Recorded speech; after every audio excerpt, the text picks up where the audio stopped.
Welcome to my channel. Like and subscribe for more videos.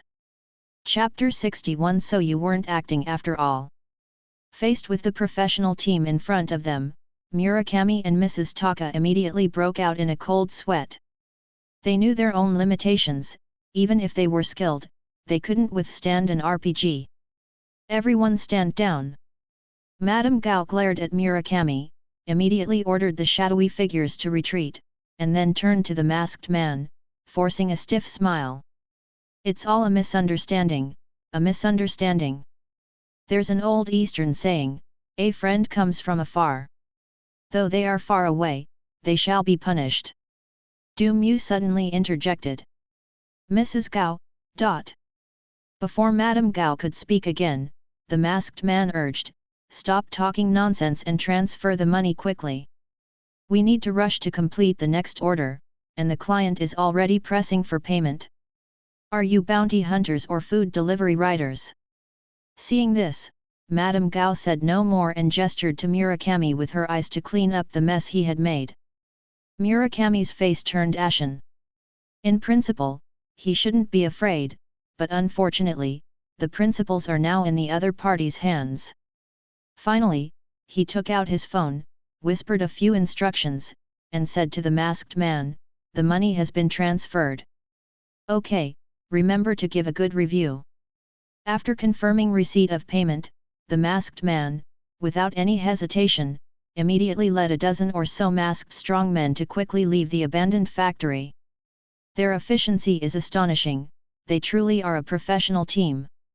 Murakami and Mrs. Takamura only dared to breathe a sigh of relief after the group of masked men had completely disappeared from sight.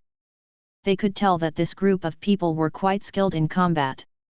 Everyone's positioning was quite reasonable, ensuring that an offensive could be launched at any time while preventing a sudden attack from the shadows. They were even more professional than the NYPD. If you didn't know better, you'd think he was a retired Special Forces soldier who became a bounty hunter. Bagayu Road.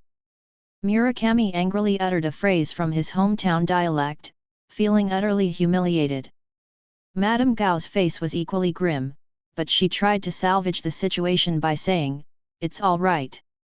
There's an old saying in the East, a moment of patience brings calm. Taking a step back only makes you angrier. Du Mu suddenly interjected. Mrs. Gao. So you think you're the only one who can keep up a conversation? This is all your fault. Murakami turned his fury toward Du Mu, glaring at him menacingly. He stepped forward and sneered at Du Mu, you'd better cooperate and tell me your identity, and hand over the ledger you stole, or I'll make you wish you were dead. My identity? Du Mu pondered for 2 seconds, then said in a serious tone, I can only say that those who understand will understand, and those who don't won't understand even if I explain. There are too many interests involved, and the waters are too deep. Explaining it won't do you any good. So, now you know, right? Murakami. Mrs. Gao. What do you know? This is just a bunch of nonsense. You dare to play us? Sign. A flash of anger crossed Murakami's face as he drew his katana, preparing to give Du Mu a good beating. Good chance. Du Mu's eyes lit up, and he suddenly broke free from the restraints on his feet, kicking the villager between the legs. Boom! Murakami was raising his katana high, his lower body wide open, and caught completely off guard, he was instantly sent flying. Ah! Heart-wrenching screams echoed throughout the factory.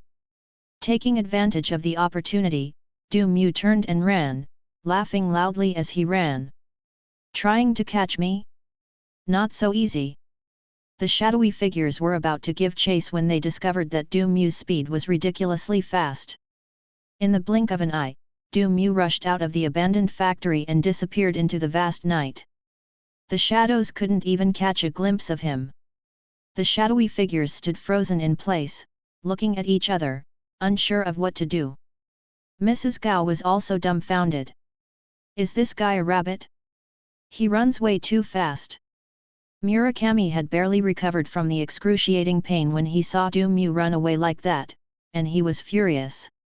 He endured the throbbing pain in his lower body and roared hoarsely, "Immediately continue to post the bounty on the dark web, double the bounty amount, no, triple it. That bastard must be brought back to me." Murakami's men acted swiftly, immediately posting a new bounty on the dark web for Mew, with the amount skyrocketing.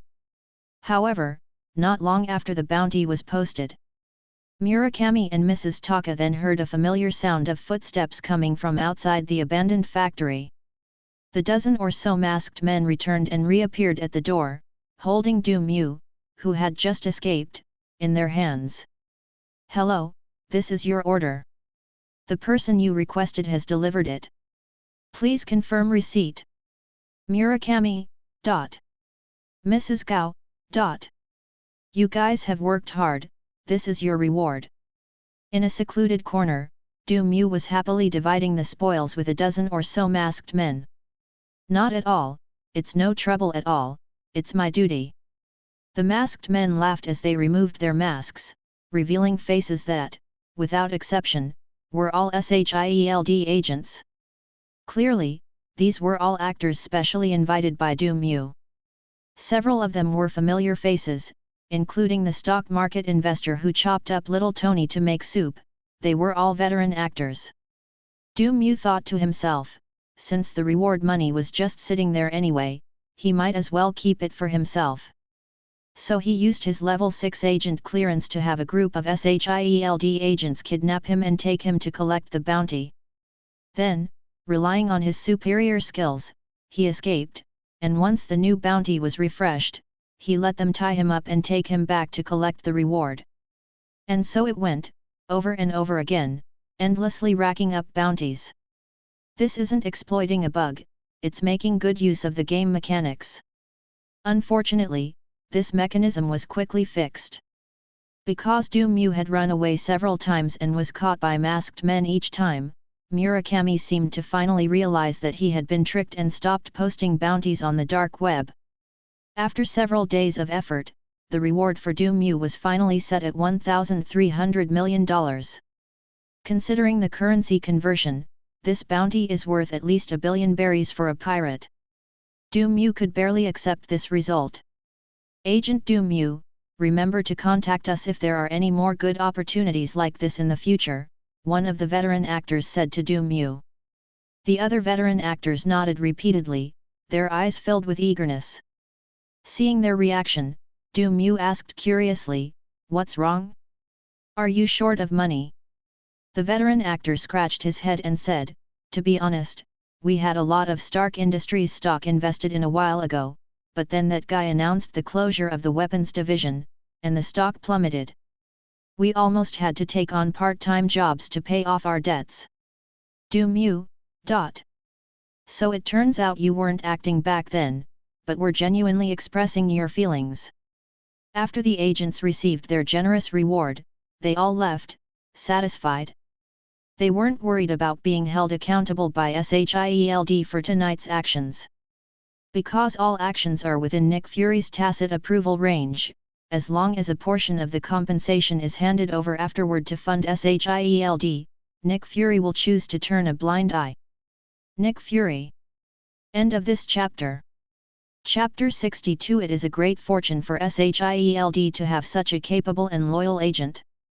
Chapter 62. It is a great fortune for SHIELD to have such a capable and loyal agent. The day after finishing the bounty ranking match, Mew received a message from Nick Fury and was immediately teleported to SHIELD headquarters. Upon entering the director's office, Mew met Nick Fury and Coulson beside him. "Sir, what can I do for you?" Mew asked. Nick Fury had only informed him to come over beforehand, without revealing any information. It was quite mysterious. Nick Fury looked at Mew and said in a deep voice, "Our search team found the wreckage of a crashed plane in the Arctic Circle and found an old man inside. He has been transported to the New York branch. Your task is to guard him until he wakes up." As he spoke, Fury handed a document to Mew. After taking a look at the documents, Du Mu realized that the old relic Nick Fury was referring to was actually a person. Moreover, this person's identity is not simple. He is actually Steve Rogers, the American Idol from nearly 70 years ago who was injected with the original Super Soldier Serum. NPC Nick Fury has given you a new mission. Mission: guard Captain America. Objective: guard the unconscious Steve Rogers until he awakens. Rewards: 1000 experience points, 20 SHIELD reputation, 2 random item. According to the information, this Captain America was Hydra's #1 enemy back then. Back then, Steve Rogers, as Captain America, led the Howling Commandos, repeatedly crippling Hydra's operations. In a crucial operation, he defeated Red Skull, the former leader of Hydra, and destroyed Hydra's headquarters. However, he himself mysteriously disappeared after that operation. Unexpectedly, nearly 70 years later, SHIELD rediscovered Captain America, who had been frozen in the Arctic ice. Moreover, after precise testing by the biological department, faint signs of life were still found in this old popsicle. After the unfreezing process was completed, the other party even showed signs of waking up. The idea that someone frozen for 70 years can be resurrected after being thawed is such an outrageous concept, but it does fit the game's consistent style. Du Mu was already used to this. After all, in this game world, nothing seems strange, no matter how unbelievable it may seem. However, it feels a bit strange to entrust the guarding of Hydra's #1 enemy to a Hydra spy. By the way, there's one more thing. After Nick Fury finished explaining the task, his expression looked somewhat strange. A while ago, our search team also found Bruce Banner, who had been missing for a long time, and his girlfriend Betty Ross in neighboring Iceland. But they don't seem to be doing well. What exactly did you do to them? The day Bruce escaped from General Ross, he and Betty fled all the way to Iceland, unable to stop. If Bruce hadn't transformed into the Hulk due to a rapid heartbeat along the way, greatly shortening their journey to Iceland, the two probably wouldn't have reached their destination until next year.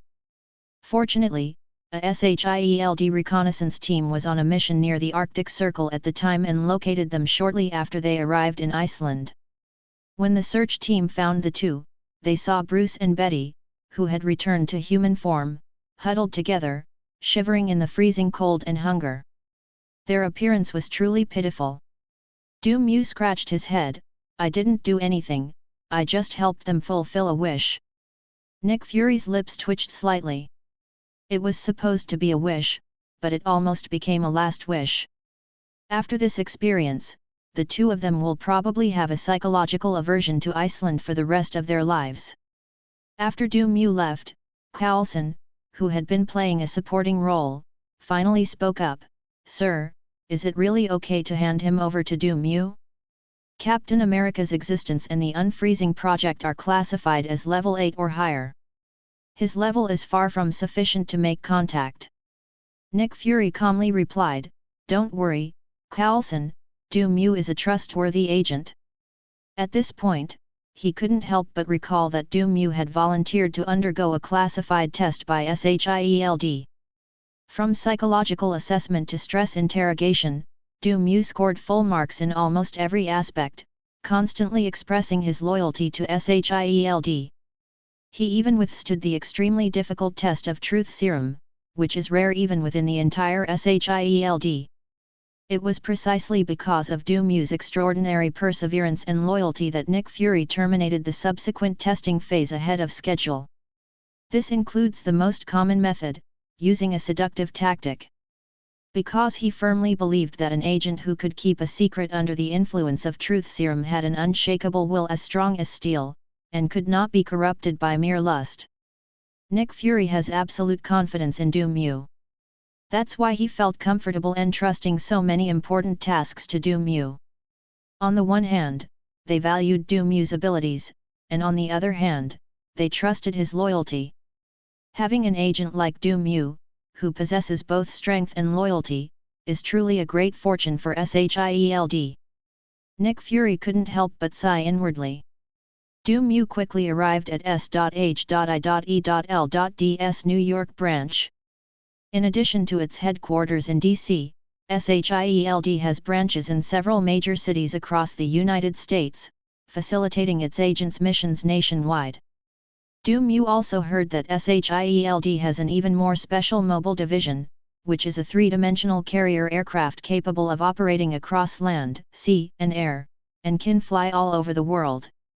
However, this type of strategic equipment is usually only used when carrying out global surveillance, emergency operations, or large-scale evacuation missions, and Mew has never seen it in person.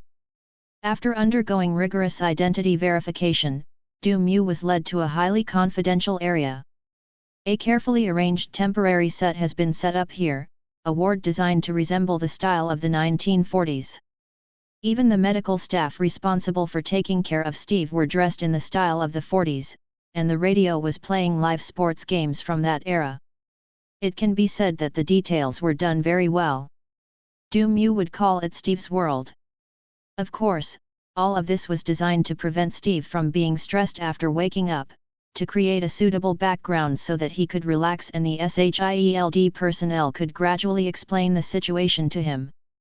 After all, if you tell someone right away that you've traveled through time and are now 70 years in the future, who wouldn't be confused? Steve isn't a reader of a certain website, so he doesn't have that kind of ability to understand. At this moment, Steve was lying quietly in his hospital bed. Although he has been unfrozen, he remains in a deep coma. NPC, Steve Rogers. Codename, Captain America.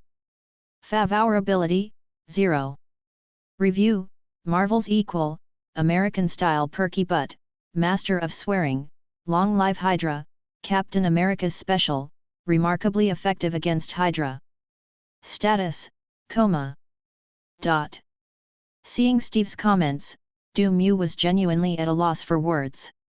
Why is everyone calling Hydra's #1 enemy Long Live Hydra? Could it be that Steve's true identity isn't Captain America, but rather Captain Hydra? Thank you so much to reader My Own Obsessive for the generous donation. Thank you so much. End of this chapter. Chapter 63, I woke up to find myself with a black boss. Chapter 63, Waking up to find I have a black boss. After watching for a while, Mew exited Steve's world. He's not a pervert, he's not interested in staring at a curvy American butt all the time. In any case, the supervision work is mainly handled by other agents, and Mew only needs to stand by and keep watch.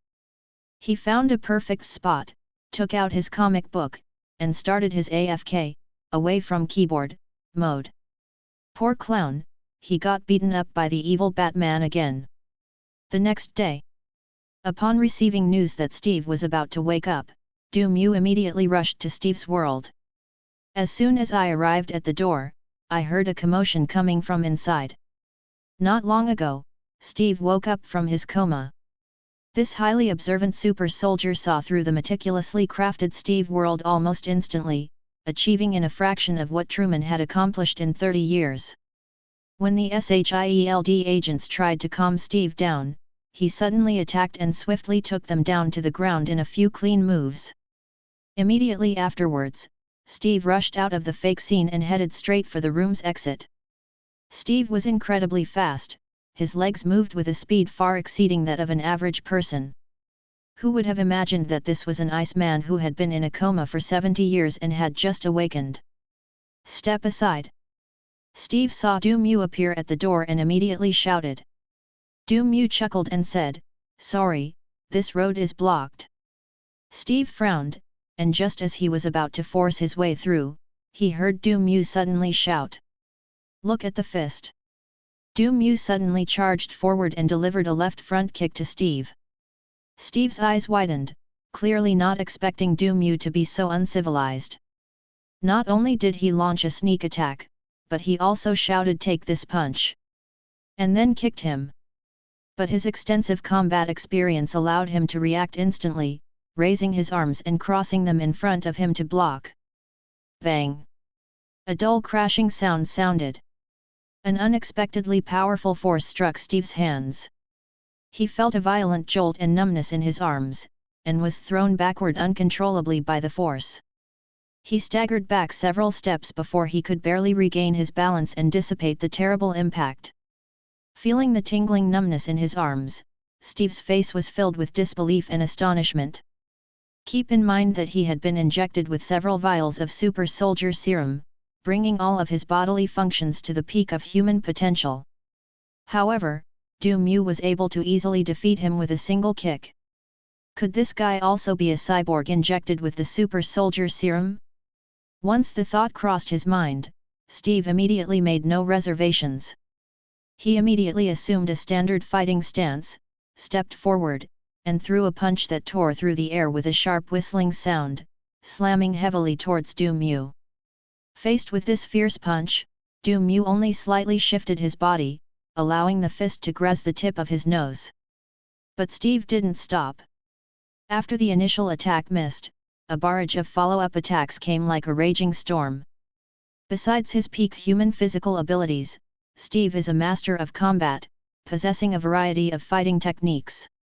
In Eastern terms, he is a master of many styles of martial arts, able to use any move with ease. Although he had been asleep for nearly 70 years, this did not affect Steve's fighting instincts at all.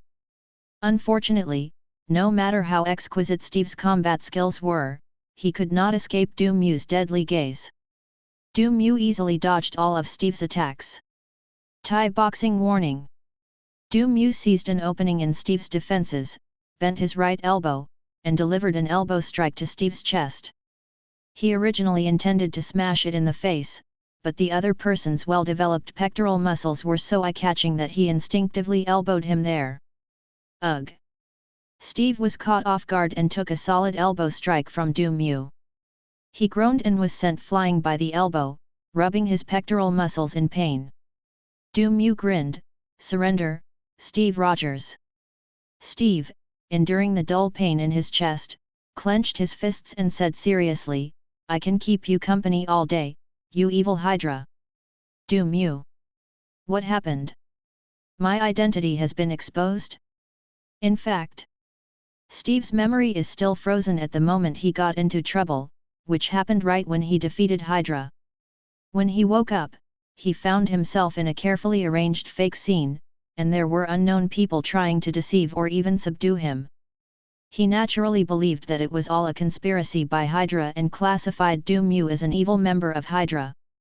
Well, in a sense, Steve was right. Just as the two were facing off, hurried and rapid footsteps came from outside the door. A large number of SHIELD agents arrived at the scene and blocked the doorway, completely cutting off any possibility of Steve's escape. Seeing this scene, Steve's heart sank to the bottom. With so many Hydra members, I'm afraid I've been kidnapped and taken to Hydra's lair. Without his signature vibranium shield, Steve had no confidence in defeating so many people, let alone with the unfathomable strength of Mew in front of him. Don't be nervous, Steve Rogers, we are not your enemies. A deep voice rang out from behind the crowd. The agents quickly made way, and Nick Fury, dressed in his signature black leather trench coat, entered the room. He had already received news that Steve was about to wake up and arrived at the scene just in time. Who are you? When Steve saw Nick Fury, who didn't seem like a good guy, he became even more certain of his suspicions. I am Nick Fury, the current director of SHIELD. Nick Fury explained, there may be some misunderstandings between us that need to be clarified. Don't worry, this is not Hydra territory, and you have been asleep for nearly 70 years. Steve. Nick Fury then dismissed the agents, but kept Mew behind to explain the whole story to Steve. During the presentation, he also specifically explained the origins of SHIELD, saying that it was founded by Steve's first love, Peggy Carter, and his friend Howard Stark, among others, playing the emotional card extensively. Mew exclaimed in disbelief, truly a black-hearted hard-boiled egg. To prevent Steve from disbelieving him, Nick Fury personally took him outside the SHIELD. New York branch for a walk around the outside world. When Steve saw the completely changed world outside, he finally believed that he hadn't fallen into Hydra's lair and that he had slept for 70 years. However, believing is one thing, accepting is another. Faced with this completely unfamiliar new world, Steve's face showed undisguised disappointment and bewilderment, and he appeared somewhat dejected. Mew patted Steve on the shoulder and comforted him, "I understand you. It's really hard to accept waking up to find out you have a black boss." Nick Fury. Do you really have to say that to my face? Please continue reading. Add to your favorites. Vote. End of this chapter. Chapter 64 Frustrated Steve. Chapter 64 Frustrated Steve. Mission watching Captain America completed. Rewards: 1000 XP, 20 SHIELD reputation, never fading spray paint, painkillers. Item: never fading spray paint, select a design and spray it on any object. Once applied, the design will be permanently fixed and cannot be erased by anything. Item: painkillers, after taking them, you will not feel any pain for a certain period of time. After Steve woke up, Mew's mission was complete. However, after learning the whole truth, Steve did not want to stay in SHIELD. For some reason, he always felt uncomfortable being here. Given the complexity of Steve's identity, Nick Fury couldn't force him to stay, so he arranged for Mew to show Steve around this new century, while actually monitoring Steve's actions. NPC Nick Fury has given you a new mission. Mission: Return of a century-old veteran. Objective: to familiarize Steve Rogers with the 21st century and oversee his operations. Rewards: 1000 experience points, shield reputation plus 20, Steve's favor ability plus 20, random equipment *1. It has to be said that special NPCs like Steve are easy to complete quests with low difficulty and generous rewards. Compared to the meager rewards Mew received after grinding through countless tasks, this is far better. Some are happy and some are sad. Steve is quite worried now. It wasn't that he was worried about having a new black leader, but rather that he had just received some terrible news. His first love, Peggy Carter, had actually been married for many years and even had 2 children. She had just celebrated her 90th birthday at home a few days ago, and almost blew out her dentures when she blew out the candles. Okay, the last sentence was added by Mew without his permission. In short, Steve had very mixed feelings after hearing the news. From his perspective, he had only taken a nap, but his girlfriend, whom he had just started dating, suddenly became his ex-girlfriend, and she was even old enough to be his grandmother. What can Steve do? Of course, you should forgive them. After all, everyone thought she had sacrificed herself, so it was perfectly normal for Peggy to start a new life.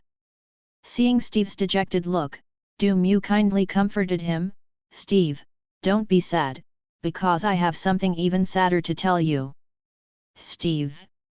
Mew explained, "That's right. I've checked for you. The house you used to live in was acquired by the government years ago, and the Captain America Memorial Hall was built on its foundation. Now you have to buy a ticket to go home." Steve. He woke up to find that not only was his girlfriend gone, but his house was also gone. Is there anything worse than this? Steve gave a wry smile. So now I have nothing left. This Captain America, who once fought bravely against Hydra for his country and people, has now fallen to such a state. Even Mew, a Hydra spy, couldn't help but feel a pang of sympathy. Try to think positively. Since you can't change the facts, try to enjoy it, Mew advised Steve. Steve sighed. I know, I'll try to accept it. I'm glad you understand. Let me show you around first, so you can experience the charm of this free country. As Mew spoke, he walked towards a SHIELD official vehicle parked by the roadside. He took out his master key, opened the car door, and skillfully pulled out the jumper cable under the steering wheel to start the engine. The car's engine roared to life instantly. Steve, isn't this a bit too much freedom? Seeing Steve frozen in place, Mew rolled down the car window and shouted, "Don't just stand there, get in the car." Steve had only recently woken up and wasn't sure if this was a new age custom. After a moment's hesitation, he got into the passenger seat. For the rest of the time, Mew drove Steve around aimlessly, giving him a crash course in 21st century American culture and customs. For example, in this era, humans can have nearly 100 genders, robbery is not illegal unless it involves a certain amount of money, and the Nigo character has been discontinued and is completely out of print. Steve listened in disbelief, feeling his understanding being refreshed time and time again. He even began to suspect that he had not been asleep for 70 years, but had traveled to the future thousands of years later. Wasn't it supposed to be that Hydra was destroyed? How come this country seems to have become even more outrageous? As they talked, Steve gradually opened up and began to share his story. During the conversation, he mentioned that he had a good friend and comrade in arms named Bucky. The two of them fought side by side many times, risking their lives together, and later Bucky fell off a cliff and disappeared. Steve couldn't stop talking about Bucky, the name appeared even more often than Peggy's. Steve also recounted his last memories before falling into a deep sleep. After defeating Red Skull, he loaded his plane with multiple devastating bombs. To prevent the plane from crashing into densely populated cities, he ultimately chose to sacrifice himself, manually steer the plane into an uninhabited ice field. Upon hearing this, Mew couldn't help but ask curiously, "Then why didn't you jump out before the plane crashed?" Steve, "Oh right. How come I didn't think of that?" Not long after, Mew brought Steve to the Captain America Memorial. For some reason, Steve has been looking sullen since earlier, perhaps he hasn't adapted to this new century yet. After paying for 2 tickets, Steve felt even more depressed. Why do I have to pay to go home? Inside the Captain America Memorial, various stories about Steve Rogers are displayed, and even his iconic, rare suit is preserved. Finally, Steve saw his former home. The Memorial Hall has preserved almost everything inside the room exactly as it was, even the magazine with a sexy woman on the cover on the bedside table. A suspicious stain is still faintly visible on the yellowed magazine. Next to it was a card with the words Captain America's favorite book written in bold, seemingly containing traces of Captain America's personal influence. What do you mean by personal trace? Steve's face instantly turned bright red. That's Bucky's magazine. I just accidentally spilled some milk on it while I was drinking milk. It's okay, I believe you. Mew said this, but his body betrayed him by taking a few steps back, moving further away from the magazine. Steve, Just then, a familiar voice came from beside them. Mew, is that you? Mew looked in the direction of the sound and found it was Peter, who was holding a camera. Peter? What are you doing here? Mew asked curiously. Peter scratched his head and explained, "You know, our school was damaged before and is still being rebuilt. So the school assigned us a task to choose a great person and write a report. I chose Captain America, after all, he has been my idol since I was a child. So I came here to collect some related materials." Upon hearing Peter's words, Steve smiled slightly. It seems he still has quite a few fans in this era. Just as Steve was thinking this, he heard Peter suddenly exclaim, "My God! It's a magazine that Captain America used. So Captain America likes to read this kind of thing too." As he spoke, Peter picked up his camera and started snapping photos of the magazine. Steve, That's enough, you fake fan. End of this chapter. Chapter 65 Making Friends Out of Nowhere. Chapter 65 Making Friends Out of Nowhere.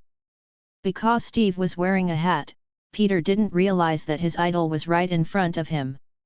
They didn't even notice that their idol was looking at them with an expression that seemed to want to expel them from the fandom. Peter snapped over a dozen photos of the magazine before turning to Do Mew again. By the way, what are you doing here? Are you also a Captain America fan? No, I just brought this Mr. Rogers here for a look around. Do Mew shook his head and pointed to Steve beside him. As for whether he's a fan of Captain America, that depends on how narcissistic he is. Peter. He still couldn't understand Do Mew's words, just like always. By the way, how are things going between you and that red-haired girl? Do Mew asked gossipily. Last time Peter transformed into Spider-Man to save Mary Jane, her eyes were practically drooling with admiration when she looked at him. According to normal procedure, the two should have already finished discussing the practical applications of friction and the Pythagorean theorem by now. Upon hearing this, Peter's expression became somewhat complicated. Mary Jane has broken up with Lightning. I heard it's because during the last incident, Lightning ran too fast and left her alone. Isn't this a good thing? Why do you look like that? But she recently started dating another guy, and he's my best friend. Do Mew raised an eyebrow. No wonder Peter looked so miserable. His goddess and his best friend were dating, which was indeed hard to accept. Do Mew patted Peter on the shoulder. Don't be discouraged, maybe you still have a chance. What are your friend's conditions like? Peter honestly replied, he's the heir to the Osborn Group, tall and handsome, with a cheerful personality, and incredibly knowledgeable. Do Mew nodded, very good, now you have absolutely no chance. Peter. Peter hesitated for a moment, then lowered his voice and asked, Do Mew, I have a question for you. What is the problem? Here's the thing, I have a friend who likes a girl, but that girl likes his other identity. As we all know, everyone has a special friend who only appears when it's time to take the blame. Peter continued his fabricated story, so my friend had no choice but to use that identity to get close to the girl, and their relationship actually got better and better. But the problem is, the girl has no idea about my friend's real identity at all. Now he's really conflicted and doesn't know whether he should tell the girl the truth. Do Mew immediately understood that Peter was referring to Spider-Man. Clearly, Peter has succeeded, albeit under the guise of Spider-Man. But Peter Parker remains a single man. Mary Jane really knows how to play the game. She's dating the heir to the Osborn Group on one hand, and getting hot and fuzzy with Spider-Man on the other. She might as well just change her name to Mary Sue. Do Mew thought for a moment and then earnestly advised, I advise you to be honest. It wasn't me, it was my friend, Peter corrected. Oh right, your friend, after all, he can't live under another identity forever. Upon hearing this, Peter's heart stirred, as if he had made up his mind. He no longer wanted to approach Mary Jane simply as Spider-Man. He wanted Mary Jane to like Peter Parker, not Spider-Man. Even if he fails, he will have no regrets. At worst, I'll just have to live my life in a Spider-Man costume from now on. Peter said gratefully, I understand. Oh no, I mean my friend will understand, thank you, Mew. You're welcome. If you ever have any more fun like this, feel free to come to me anytime. Do Mew waved his hand and offered his contact information. Such a complex web of emotions was truly rare, and he was very curious about how Peter's story would unfold. Peter got Do Mew's contact information, chatted for a few minutes, and then left to continue collecting materials for his report, such as the tear-jerking love story between Captain America and his friend Bucky. Are kids these days all so complicated about relationships? After Peter left, Steve, who had remained silent for fear of revealing his identity, finally couldn't help but speak up. Although he didn't know Peter's Spider-Man identity, he understood the general meaning. Compared to Peter's complicated feelings, Steve suddenly realized that it wasn't such a big deal that his first love had become a married woman.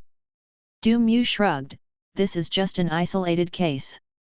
Peter is probably cursed, because he's surrounded by all sorts of awful people. No wonder. Steve nodded in deep agreement. Indeed, Isn't this person the absolute best of the best? Then, the two saw Steve's embarrassing past in the exhibition area. After being injected with the super soldier serum, Steve became an arts soldier, spending his days carrying a shield, wearing a tight-fitting suit, and performing with a group of scantily clad girls to promote government bonds. Back then, many rich girls, ladies, and even wealthy men were after Steve's butt. The costume designer even made Steve's uniform more form-fitting, which led to tickets for the dance troupe being resold at exorbitant prices, setting a sales record for the year. The past is too painful to recall, and Steve vows never to sell his ass for money again.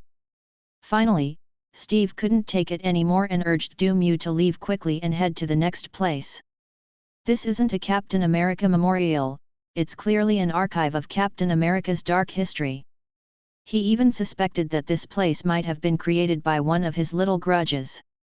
After leaving the Captain America memorial, Mew took Steve on a long drive around New York. The endless stream of novelties in this new century truly broadened the horizons of Steve, this old-fashioned man. While driving, they even witnessed a street gunfight, in which several armed robbers were engaged in a fierce firefight with more than a dozen New York police officers. Seeing this, Steve was about to get out of the car to help. Suddenly, a red and blue figure descended from the sky, swinging on spider silk, and cleanly and efficiently dealt with the armed bandits. "I'm your friendly neighbor, Spider-Man." Spider-Man leaps into the air, does a split in mid-air, and then swings on a swing to head to the next film set. Steve was stunned. He turned to look at Mew, who didn't even bother to lift his eyelids. "You don't seem surprised at all." Mew said matter-of-factly, "Come on, this is New York. We've seen all sorts of strange and wonderful things here. Compared to the battles between steel mechs, giants over 3 meters tall fighting bare-knuckle, and all those weird vampires and aliens, this little scene is nothing." Steve was speechless. Are New York City residents really living such a miserable life these days? Mew originally wanted to show Steve some of New York's nightlife, but Steve refused outright. He was really shocked today, he needs time to process it. Mew couldn't help but feel a little regretful. He had originally wanted to take the opportunity to have the game system capture the precious scene of Captain America with 2 women on his left and right, and then post it in the Hydra internal group later. Having no other choice, he had to arrange a new place for Steve to stay. Of course, it was all S.H.I.E.L.D.'s public funds used. Please vote. Please continue reading. End of this chapter. Chapter 66 Mary Jane captured by goblins. Chapter 66 Mary Jane captured by goblins. After this trip, Steve has witnessed firsthand the extent of freedom in this country. To paraphrase Mew, it was truly a free America, where shootings happened every day. It's fortunate that he was born at the right time. If it were now, he probably wouldn't have encountered a fist in that alley, but a .45 bullet, and none of the subsequent events would have happened. Before leaving, Mew suddenly remembered Nick Fury's instructions and said to Steve, "By the way, our director wants to invite you to join S.H.I.E.L.D. Steve thought for a moment, then shook his head and said, "Let's talk about that later. I plan to go back to Brooklyn and rest for a while. I'm not thinking about anything else for now. Sorry." Mew waved his hand dismissively at Steve's polite refusal. "It's all right. After all, the salary at S.H.I.E.L.D. isn't great, the work is intense, the risk is high, and we work year-round without a break. It's perfectly normal that you don't want to join." Steve. Your bureau chief must be a slave owner. After receiving Steve's reply, Mew reported to Nick Fury. Nick Fury paused for a moment, then agreed to Steve's request and arranged a residence for him in Brooklyn. However, based on Mew's understanding of Nick Fury, he guessed that the cameras installed in the residence must weigh several kilograms in total. Mission Return of a Century-Old Veteran completed. Rewards: 1000 XP, 20 SHIELD Reputation, 20 Steve Relationship, Bloodstained Pencil Equipment. Equipment: blood-stained pencil. Someone witnessed a dog lover kill 3 people with this pencil in a bar. Can pencils even be considered equipment? Du Mew's lips twitched. The rewards in this game are not fixed, they vary in quality and are mostly random. If you're lucky, you might draw some useful items, if you're unlucky, you'll draw some useless stuff. Pencils and such are fine. Du Mew once won a large bandage, which was also stained with blood, and he still doesn't dare to take it out. In the days that followed, New York seemed to enter an unprecedented period of peace, with crime rates dropping significantly. This is all related to the recent emergence of a series of superheroes. Ever since Tony Stark announced that he was Iron Man, America seems to have sprung up a whole host of superheroes out of thin air. New York, in particular, is a hotbed of superheroes. Du Mew knows of several of them. Spider-Man is the most active among them. As soon as a criminal shows up, Spider-Man arrives to deliver justice, leaving the NYPD with nothing to do lately. All of this is because Peter's school is still under reconstruction, which allows him to dedicate a lot of time to fighting crime. If these criminals found out, they'd probably curse Ross and Hulk to death, the 2 culprits who caused the destruction of Midtown High School. Du Mew hasn't received any special missions these days, they've all been ordinary missions with average rewards. Now that he's used to eating rich and delicious food, he has no patience left to grind for daily tasks that don't offer much reward. Whether it's an assassination mission or a stealth mission, just go for it with an RPG. Once all the enemies within sight are eliminated, the mission will be complete. The main focus is efficiency. After completing another daily task, Du Mew received a call from Nick Fury. Agent Du Mew, do you remember your investigation at the Osborn Corporation? They produced 2 doses of the super soldier serum. One was used by the military on Emil Bronsky, while the other was intercepted by the Osborn Group.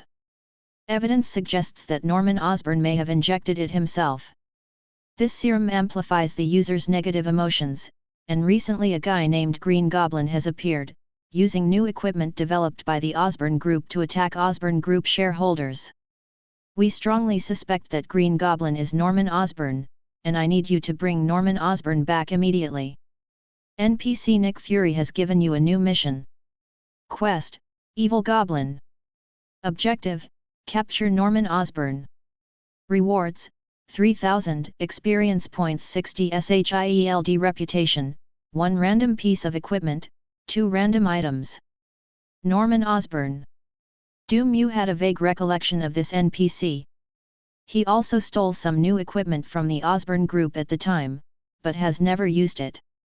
This is a good opportunity to give it a try.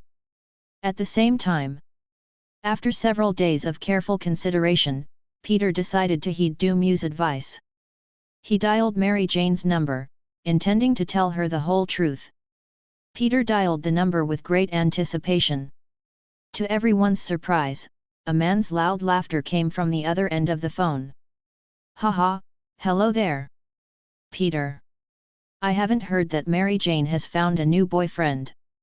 Peter suddenly realized something was wrong, the voice sounded somewhat familiar. It's you, Green Goblin. Just recently, while Peter was fighting criminals, he accidentally stumbled upon a Green Goblin slaughtering several unarmed civilians, so he immediately stepped in to stop it. Unexpectedly, this guy was no ordinary person, his physical abilities were not much weaker than his. In addition, the other side also has the support of various high-tech equipment. After a dozen or so rounds, Peter was at a disadvantage and was grabbed in midair by the goblin and brutally beaten. If Peter hadn't had a quick thinking moment and torn off the hang glider under the other person's feet, causing it to fly out of control, the consequences would have been unimaginable. And this goblin is none other than the Green Goblin we're talking about on the phone right now. Since then, the Green Goblin seems to have been targeting him, frequently appearing at the scenes where he fights criminals and launching attacks against him. And now, the other party has even appeared directly on Mary Jane's phone. Clearly, something happened to Mary Jane. Peter was immediately filled with anxiety. Green Goblin, what are you trying to do? Green Goblin laughed loudly, "Spider-Man, I'll be waiting for you on the Queen's Bridge. If you're late, I can't guarantee she'll get hurt." After saying that, he hung up the phone. Upon hearing this, Peter immediately realized that Mary Jane had been captured. He panicked instantly. Given Green Goblin's madman-like personality, who knows what he might do to Mary Jane? Goblins, beauties, kidnapping. Just from these few words, Peter could already imagine hundreds of thousands of words of plot that couldn't be broadcast. Peter grew increasingly frightened and immediately changed into his Spider-Man suit, swinging on his webs at full speed towards the Queen's Bridge. Ah! Before the person even arrived, a piercing scream came from afar. Sensing the call of the law, Peter immediately looked in the direction of the sound. On the top of the Queen's Bridge, a figure in green armor stood in the gale, holding Mary Jane in one hand and suspending her in mid-air, while the other hand gripped a broken cable. In the middle of the cable, a cable car full of more than a dozen children is suspended. The Green Goblin noticed Peter's arrival and shouted wildly, "Spider-Man, that's why only fools become heroes, because you never know which madman might throw out a cruel challenge at you one day.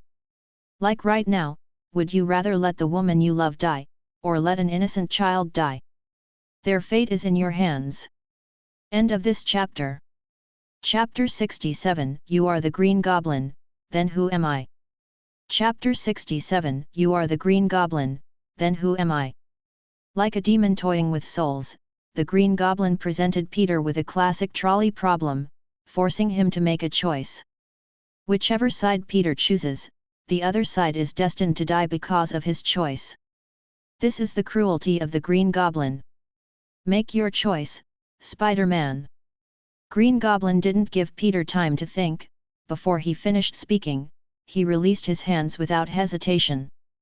Mary Jane and the cable car full of children fell at the same time. Ah ah ah ah ah!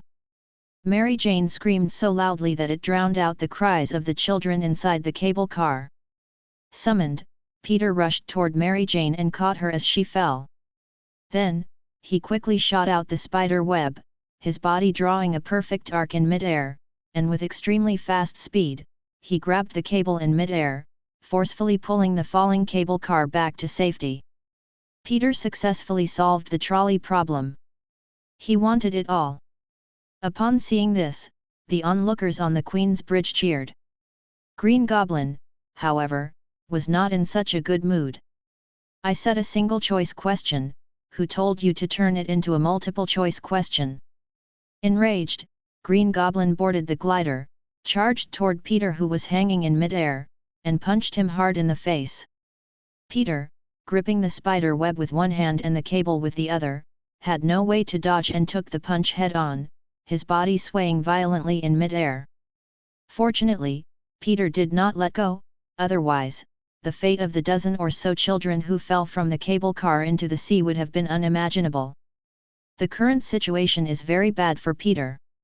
He was trapped in mid-air, unable to move, and not only had to face attacks from the Green Goblin, but also had to endure Mary Jane's constant demonic voice attacks in his ears. If this continues, I'm afraid everyone will be doomed.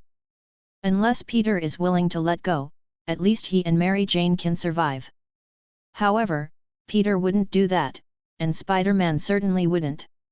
As the Green Goblin charged again in his glider, Peter gritted his teeth, bracing himself to take the next punch. Boom! However, before Green Goblin's second punch could land, a miniature missile exploded behind him.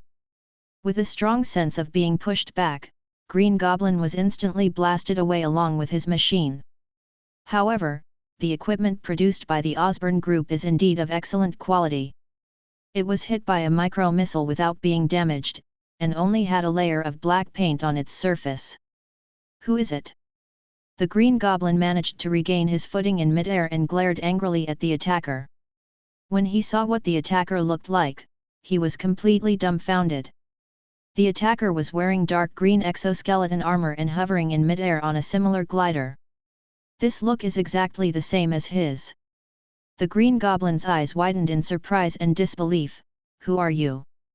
I am the Green Goblin. Green Goblin. If you're the Green Goblin, then who am I?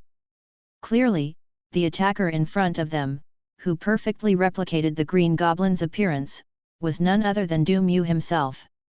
The equipment he picked up at the Osborne Corporation is exactly the same equipment Green Goblin is currently using. Unlike Tony's heavily encrypted Iron Man armor, Green Goblin's equipment has no access protection and is completely unbound, basically ready to use as soon as you put it on. So Mew simply created a one-to-one replica of the Green Goblin.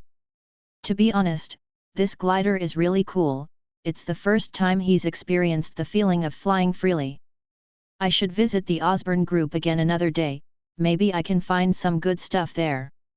Upon seeing Mew with identical equipment, Green Goblin quickly realized what had happened and immediately recalled a theft that had occurred at the Osborne Group some time ago. A large amount of Osborne Corporation's new equipment was lost at the time, including exoskeleton armor and gliders. So you were that damned thief. The Green Goblin was instantly enraged. He hates people who steal his achievements, like those board members and shareholders he ousted who dared to sell the company he founded. No matter who you are, you're dead today. The Green Goblin roared, ignoring Peter, and maneuvered his glider toward Mew, while two gun barrels popped out from under the glider. Da-da-da-da-da. In an instant, a dense hail of bullets rained down on Mew. Mew immediately pulled up the glider, tracing an S-shaped trajectory in the air, skillfully dodging the incoming bullets. Don't even think about running away. Green Goblin roared, and a row of missile launchers rose from the glider beneath his feet, instantly launching nearly 10 micro-missiles toward Mew. Mew remained calm and unhurried, and similarly piloted his glider to launch several miniature missiles. His glider is an official product of the Osborne Group, and its functions are naturally the same as those of the Green Goblin's glider. Boom! Boom! Boom! Several miniature missiles collided violently in mid-air. The explosion was deafening, and flames burst in the sky, illuminating the surrounding night sky like a fireworks display. At this moment, everyone's attention was drawn to the fierce battle high in the sky, and they were so engrossed in watching it that they almost developed neck pain, completely forgetting that Peter was still hanging below the bridge. Although the threat of the Green Goblin was gone, Peter was still unable to get away, as he was still holding onto the cable car full of children, unable to go up or down. Poor Peter was thus forcibly sealed under the bridge, caught in a dilemma, and Mary Jane's screams hadn't stopped, making Peter feel like he was about to go deaf. As expected of someone from the opera department, their lung capacity is truly impressive. Some citizens noticed Peter's predicament and loudly comforted him, "Spider-Man, hang in there. Just wait for the NYPD backup." Hearing this, Peter felt even more desperate. No one knows the speed of the NYPD better than him, they never show up until the very last moment. By the time they arrive, it'll be too late. In the night sky, two green figures were locked in fierce combat, exchanging missiles. Try this! Several pumpkin-shaped bombs were launched from Green Goblin's glider, which he held in his hand and threw out forcefully. The pumpkin bomb did not explode immediately in mid-air, but instead split off sharp metal wings and rushed towards Mew at an extremely fast speed. Mew quickly dodged on his glider, but these pumpkin bombs seemed to be equipped with tracking devices. They suddenly made a sharp turn in the air and flapped their sharp metal wings toward Mew. Mew quickly pulled out two golden desert eagles and held them in front of him. The gun barrel collided with the metal wings, instantly bursting out dazzling sparks. Boom! Boom! Without even looking, Mew raised his gun and fired a bullet, accurately hitting a pumpkin bomb in front of him and blowing it up in mid-air. Then several more gunshots rang out, and the remaining pumpkin bombs were detonated one by one in mid-air. You should try this too. In return, Mew raised his gun at the Green Goblin and pulled the trigger repeatedly. Boom! Boom! Boom! Boom! The muzzle flashed repeatedly as several bullets whistled out. The Green Goblin, however, was dismissive and didn't even bother to dodge. His exoskeleton armor can withstand even miniature missiles, so what are mere bullets? However, the next moment, the bullets ignored the exoskeleton armor's defenses and penetrated directly into the Green Goblin's body. What? Green Goblin screamed in disbelief, staring at Du Mu. What kind of technology is this?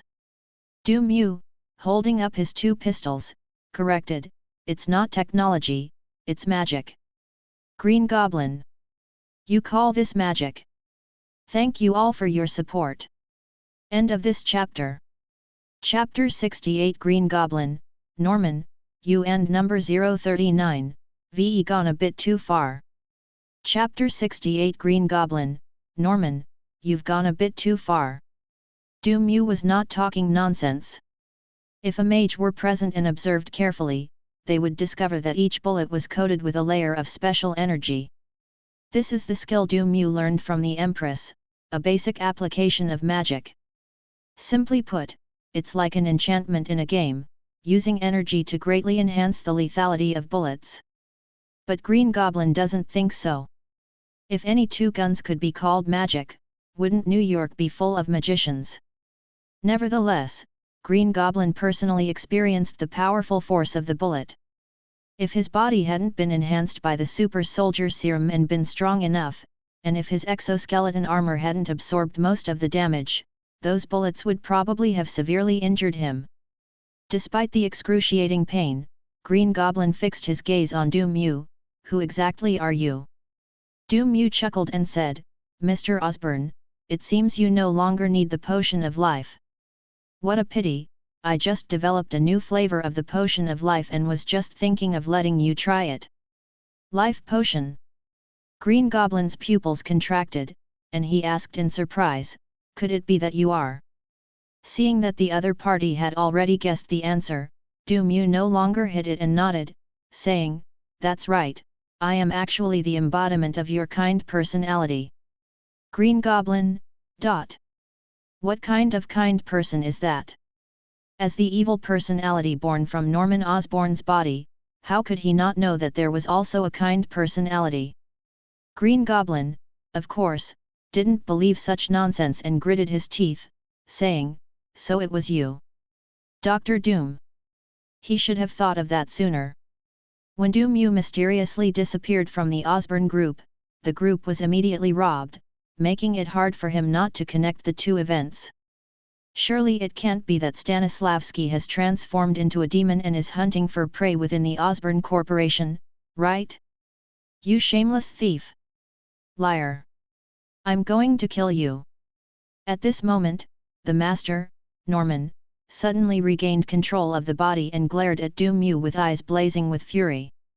He had originally hoped to prolong his life with Du Mu's life-saving potion for a while, but who knew that this guy would suddenly pack up and run away? Feeling that his days were numbered, he had no choice but to take the risk and inject himself with the replica super soldier serum that had not undergone human testing. Hope was dashed, and then the research results were stolen. At this moment, Norman harbored immense resentment towards Du Mu. This intense hatred even allowed him to temporarily break free from the suppression of the Green Goblin's evil personality. But soon, the Green Goblin persona regained the upper hand. He wasn't the main personality, so he wouldn't care about Du Mu running away. Besides, if Du Mu hadn't run away, forcing Norman to inject the replica super soldier serum, his evil personality wouldn't have been born. In fact, Green Goblin has to thank Du Mu. Don't mind what I just said. Green Goblin narrowed his eyes and said in a gentle voice, Dr. Doom, we can actually join forces. With our intelligence and strength, we can create a new future and rise above everyone else. Why fight to the death here? Green Goblin had said the same thing to Spider-Man, but unfortunately, Spider-Man rejected him. Now, he is extending an olive branch to Du Mu as well. Norman's personality resurfaced, roaring furiously, don't team up. Kill him. You coward. Green Goblin, Norman, you're going a bit too far. Du Mu nodded, what you said does make sense. Green Goblin was secretly delighted, right? If the two of us join forces and take down Spider-Man, we can rule the world. But I refuse. Green Goblin's face instantly turned ashen, his tone icy and chilling, so there's nothing to talk about. Du Mu laughed, you have an evil personality, and I have a kind personality. We have nothing to talk about. You're getting addicted to acting, aren't you? Seeing that cooperation was hopeless, Green Goblin stopped talking and charged towards Du Mu on his glider. Du Mu decisively raised his gun and fired. Boom! Boom! Boom! 3 energy bullets arrived in an instant, piercing through the exoskeleton armor and leaving several bloody holes in Green Goblin's body. But Green Goblin ignored it all, shielding his head with his arms. His glider engine roared to life, the turbocharger unleashing tremendous thrust, and he charged towards Du Mu at an astonishing speed. Sizzle! The green demon armguard ejected a sharp blade, accompanied by a sharp whistling sound, and ruthlessly slashed towards Du Mu's head. In his view, a frail scientist like Du Mu must not be very good at close combat. If he succeeds in close combat, Du Mu will definitely be no match for him. Just as Green Goblin was thinking this, an elbow suddenly loomed large in front of him. Thai boxing warning! Bang! Caught off guard, Green Goblin was struck hard in the face by this powerful elbow strike. With the immense force, he was thrown from the glider like a bird with broken wings, plummeting straight down. Boom! It was accompanied by a huge noise. The Green Goblin fell from a height of tens of meters and crashed heavily onto the surface of the Queen's Bridge. Ouch! My back! Green Goblin screamed and clutched his back in pain. Even with Green Goblin's powerful physique, this fall still took its toll on him. Green Goblin struggled to get up, only to see a dark gun barrel pressed against his forehead. You lost, Green Goblin! Du Mu stood in front of the Green Demon, holding the Golden Desert Eagle in his hand. At this distance, even if Green Goblin's head is incredibly hard, a bullet could pierce it instantly. After all, he's not the same as the invincible leg he used to be.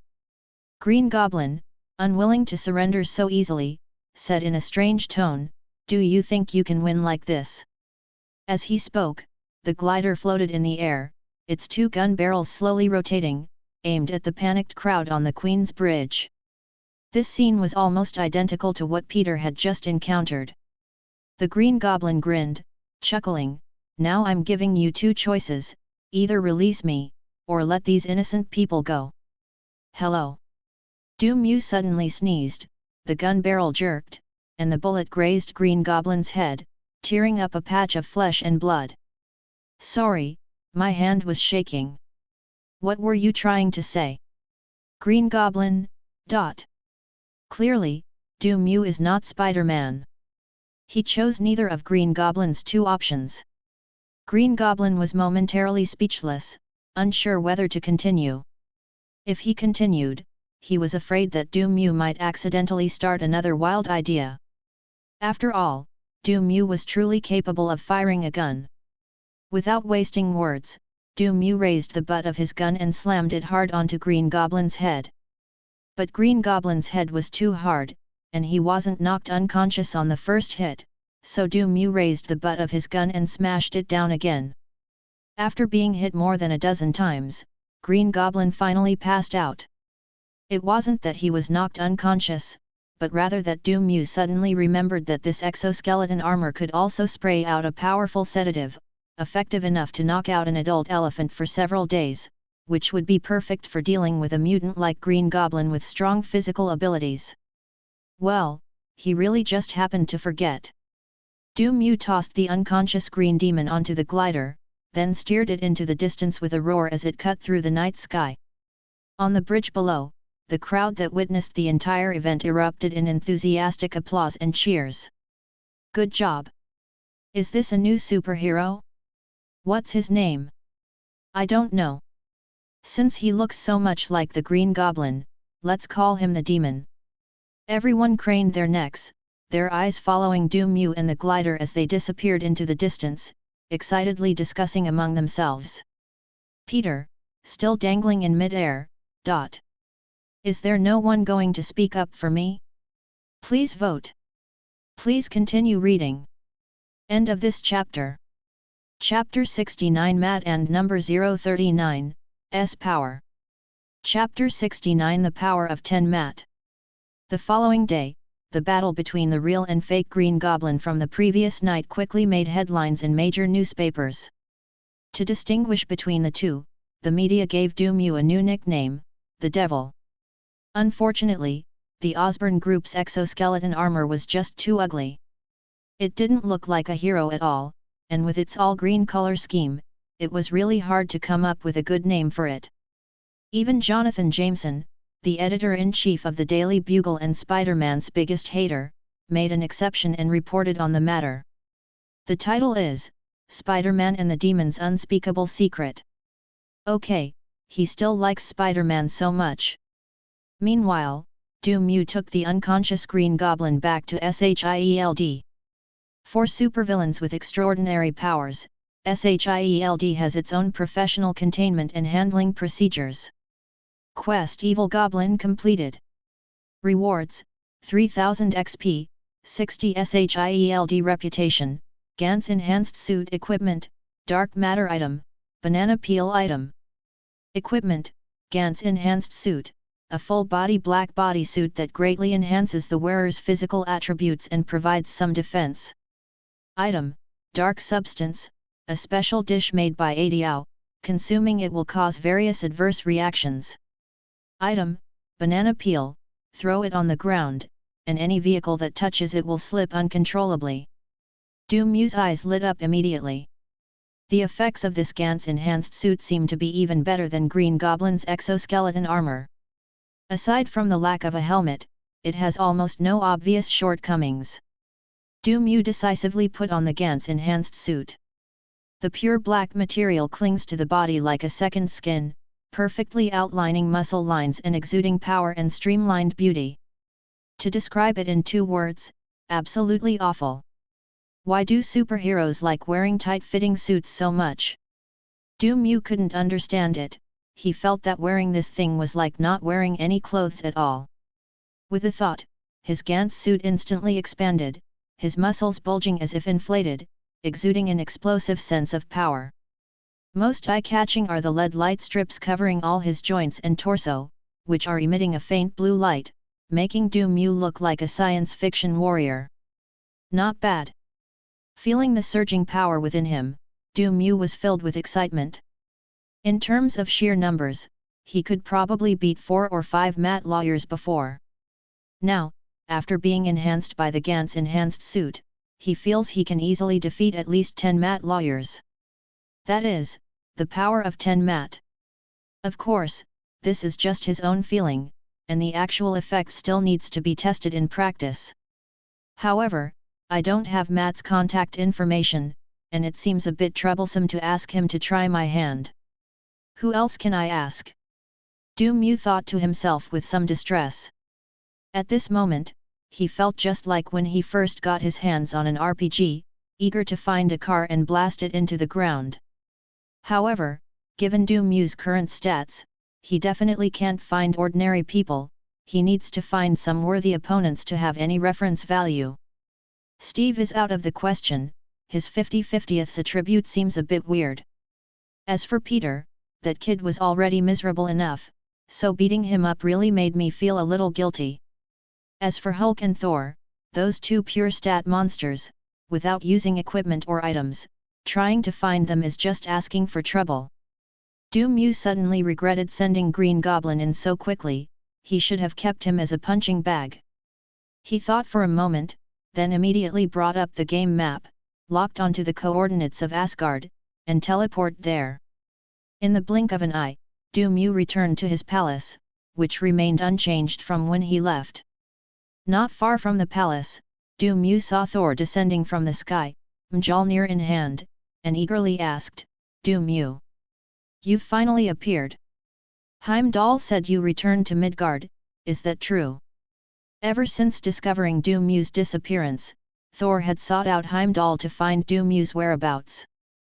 Heimdall's eyes could see into any corner of the 9 kingdoms, and he quickly locked onto Du Mew's trail.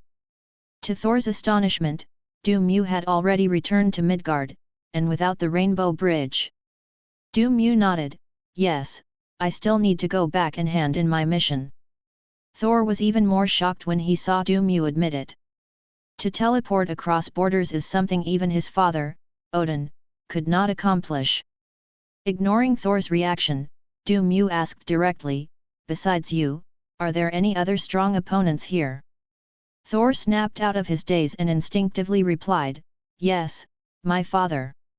"Du Mew, you want me, a new player, to challenge a top-tier boss right away?"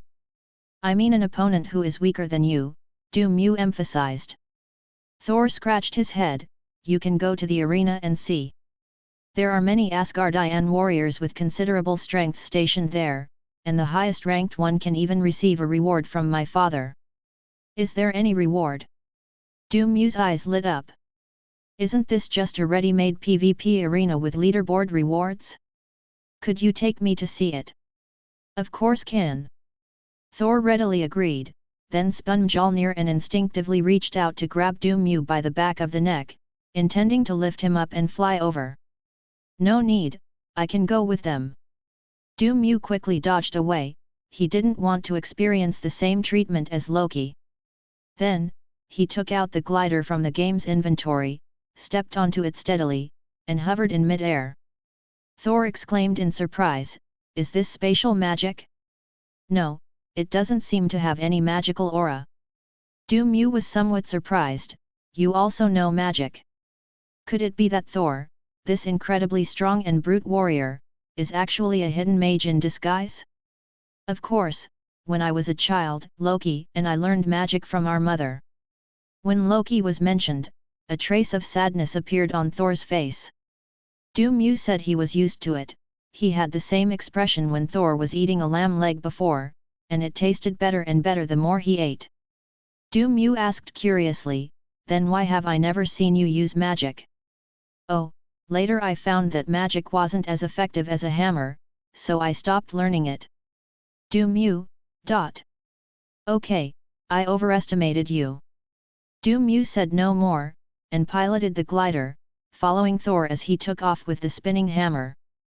Soon, an enormous circular arena appeared at the edge of the field of vision.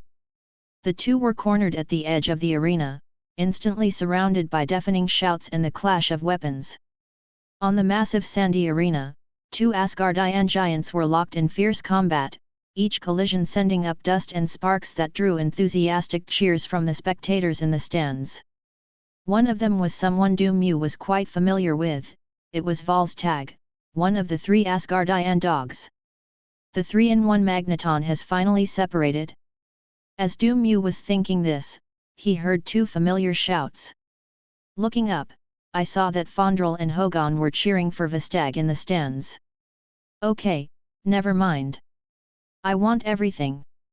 End of this chapter. Chapter 70 Thor and number 039, S request. Chapter 70 Thor's request. Afterwards, Thor briefly explained the rules of the arena. The rules are simple, one-on-one matches, and the winner moves up in the rankings. The player with the highest final ranking, who achieves 10 consecutive victories, will receive a reward from Odin, the king of the gods, and their name will be engraved on the gladiatorial record. Du Mew was in high spirits. Ranked matches? He's an expert at that. The rules are also very lenient. Apart from prohibiting lethal attacks or intentional maiming, there are basically no other restrictions, and even weapons are allowed. Du Mew asked, "Any weapon will do?" "Yes." "Can I bring a sniper rifle?" As he spoke, Du Mew pulled out an RPG rocket launcher. Thor, Unfortunately, Du Mew's idea was rejected because the permitted weapons here refer to cold weapons. After all, this is an arena, not a battlefield. Du Mew decisively signed up to participate in the gladiatorial arena. Not long after, he faced his first qualifying match. His opponent was a burly, bald man with fierce eyes, 2 striking black marks on his head, and a wildly designed giant axe in his hand. Du Mu glanced at his opponent's information panel. NPC, Scorch. Code name, Executioner. Favor ability, 0. Evaluation, dual-wielding warrior, the second-generation gatekeeper of Asgard. Oi! Scorch casually slung his giant axe over his shoulder, grinned, and fixed his gaze on Du Mu. Black-haired kid, you're unlucky to have run into me, Scorch, in the very first match. Du Mu ignored Scorch's provocation and instead stared intently at the giant axe in Scorch's hand. Your axe looks pretty good. Of course. Scorch proudly raised his chin. This is a weapon I commissioned the dwarves to forge at great expense. So this equipment is very rare. Of course. No sooner had Scorch finished speaking than Du Mu's muscles suddenly bulged, and he pounced forward like an arrow released from a bow. He was greatly alarmed and hastily swung his giant axe, trying to repel the swift attack. Unexpectedly, Du Mu was incredibly fast, reaching Scorch in the blink of an eye. He ducked to avoid the giant axe's attack, then unleashed a sharp, whistling punch that slammed into Scorch's face. Bang! There was a muffled sound. Scorch's vision went black, his head was buzzing, and his body staggered backward uncontrollably. Accept your weapons. Taking this opportunity, Du Mu reached out and grabbed the handle of the giant axe with both hands, and then kicked Scorch hard. Under the immense force, Scorch was powerless to resist. He released his grip on the giant axe and flew backward, landing on the sand more than 10 meters away, raising a cloud of dust. Scorch was a little dazed from the beating and struggled to get up. However, he saw Du Mu already standing in front of him, holding his beloved giant axe in his hand, the blade firmly against his neck. I surrender. Without the slightest hesitation, Scorch immediately raised his hands. They knelt down incredibly fast. Red team wins. The Asgardians, acting as referees, immediately announced Du Mu's victory. A burst of enthusiastic cheers erupted from the stands. The Asgardians, who revered strength, always held the strong in high esteem. After Du Mu won, he turned and left the competition venue to await the next ranking match. Watching Du Mu's departing figure, Scorch lay there in a daze. No, you haven't returned my axe yet. In the subsequent ranking matches, Du Mu won easily and even took away his opponent's weapon. The opponents, whose weapons had been taken away, were too ashamed to ask Du Mu for them back, so they had no choice but to let Du Mu take them. Unfortunately, the arena can only schedule a limited number of ranking matches per day, and Du Mu estimates that it will probably take quite some time before he can reach the top of the rankings. So, in the days that followed, Du Mu frequently traveled between the two planets. After finishing my daily tasks on Earth, I would run to Asgard to play ranked matches, which was quite fulfilling. And you know what? It really brought back some of the feeling of grinding games back in the day. Heimdall saw all of this, and his expression grew worse each day. In all my years as a guardian, I've never seen anyone so arrogant. Do they really think that he, the guardian deity of Asgard, doesn't exist, since he's always coming and going right under their noses? But there was nothing he could do, since even his boss's eldest son had tacitly approved. He, a longtime Asgardian employee, naturally couldn't say anything. I had no choice but to turn a blind eye, just like my boss did. Odin. Du Mu has really enjoyed the qualifying matches these past few days. Asgardians are far more physically gifted than humans, each one of them would be considered a mini superhuman on Earth. The warriors of Asgard, in particular, were among the elite. However, even without using other equipment or items, the Gantz enhancement suit and his own numerical advantage are enough to easily crush his opponents. And Du Mu's name gradually spread throughout Asgard. Everyone knows that a Midgardian has appeared in the Asgardian arena. He is incredibly powerful and has defeated many Asgardian warriors in succession, causing his ranking to soar. However, the Midgardians have a unique quirk: they like to steal their opponent's equipment. Whether it's weapons or armor, if he sets his sights on something, he'll take it away during the battle. So much so that some Asgardian warriors, especially the female warriors, would immediately surrender without hesitation upon seeing Doom Mew as their opponent. Although admitting defeat is a very humiliating thing, they felt that the former was much more acceptable than being stripped down to their underwear in front of hundreds of spectators. Asgardians are not afraid of death, but social death is a different story. During this time, Thor also found Doom Mew and asked if his teleportation could carry people. Saul was disappointed after Doom Mew denied it. Doom Mew asked curiously, "What's wrong? Are you going to Earth?" Thor nodded, looking dejected. "I promised Jane that I would go back to her after I was done, but I didn't expect the Rainbow Bridge to be destroyed. Maybe Jane is still waiting for me in Midgard." Doom Mew was a little surprised. After spending so many days with Thor in Asgard, this was the first time he had heard the name come out of Thor's mouth. He usually heard the names Loki and Mjolnir the most. As for Jane? Who is this person? They seem unfamiliar. Are they a newly added NPC?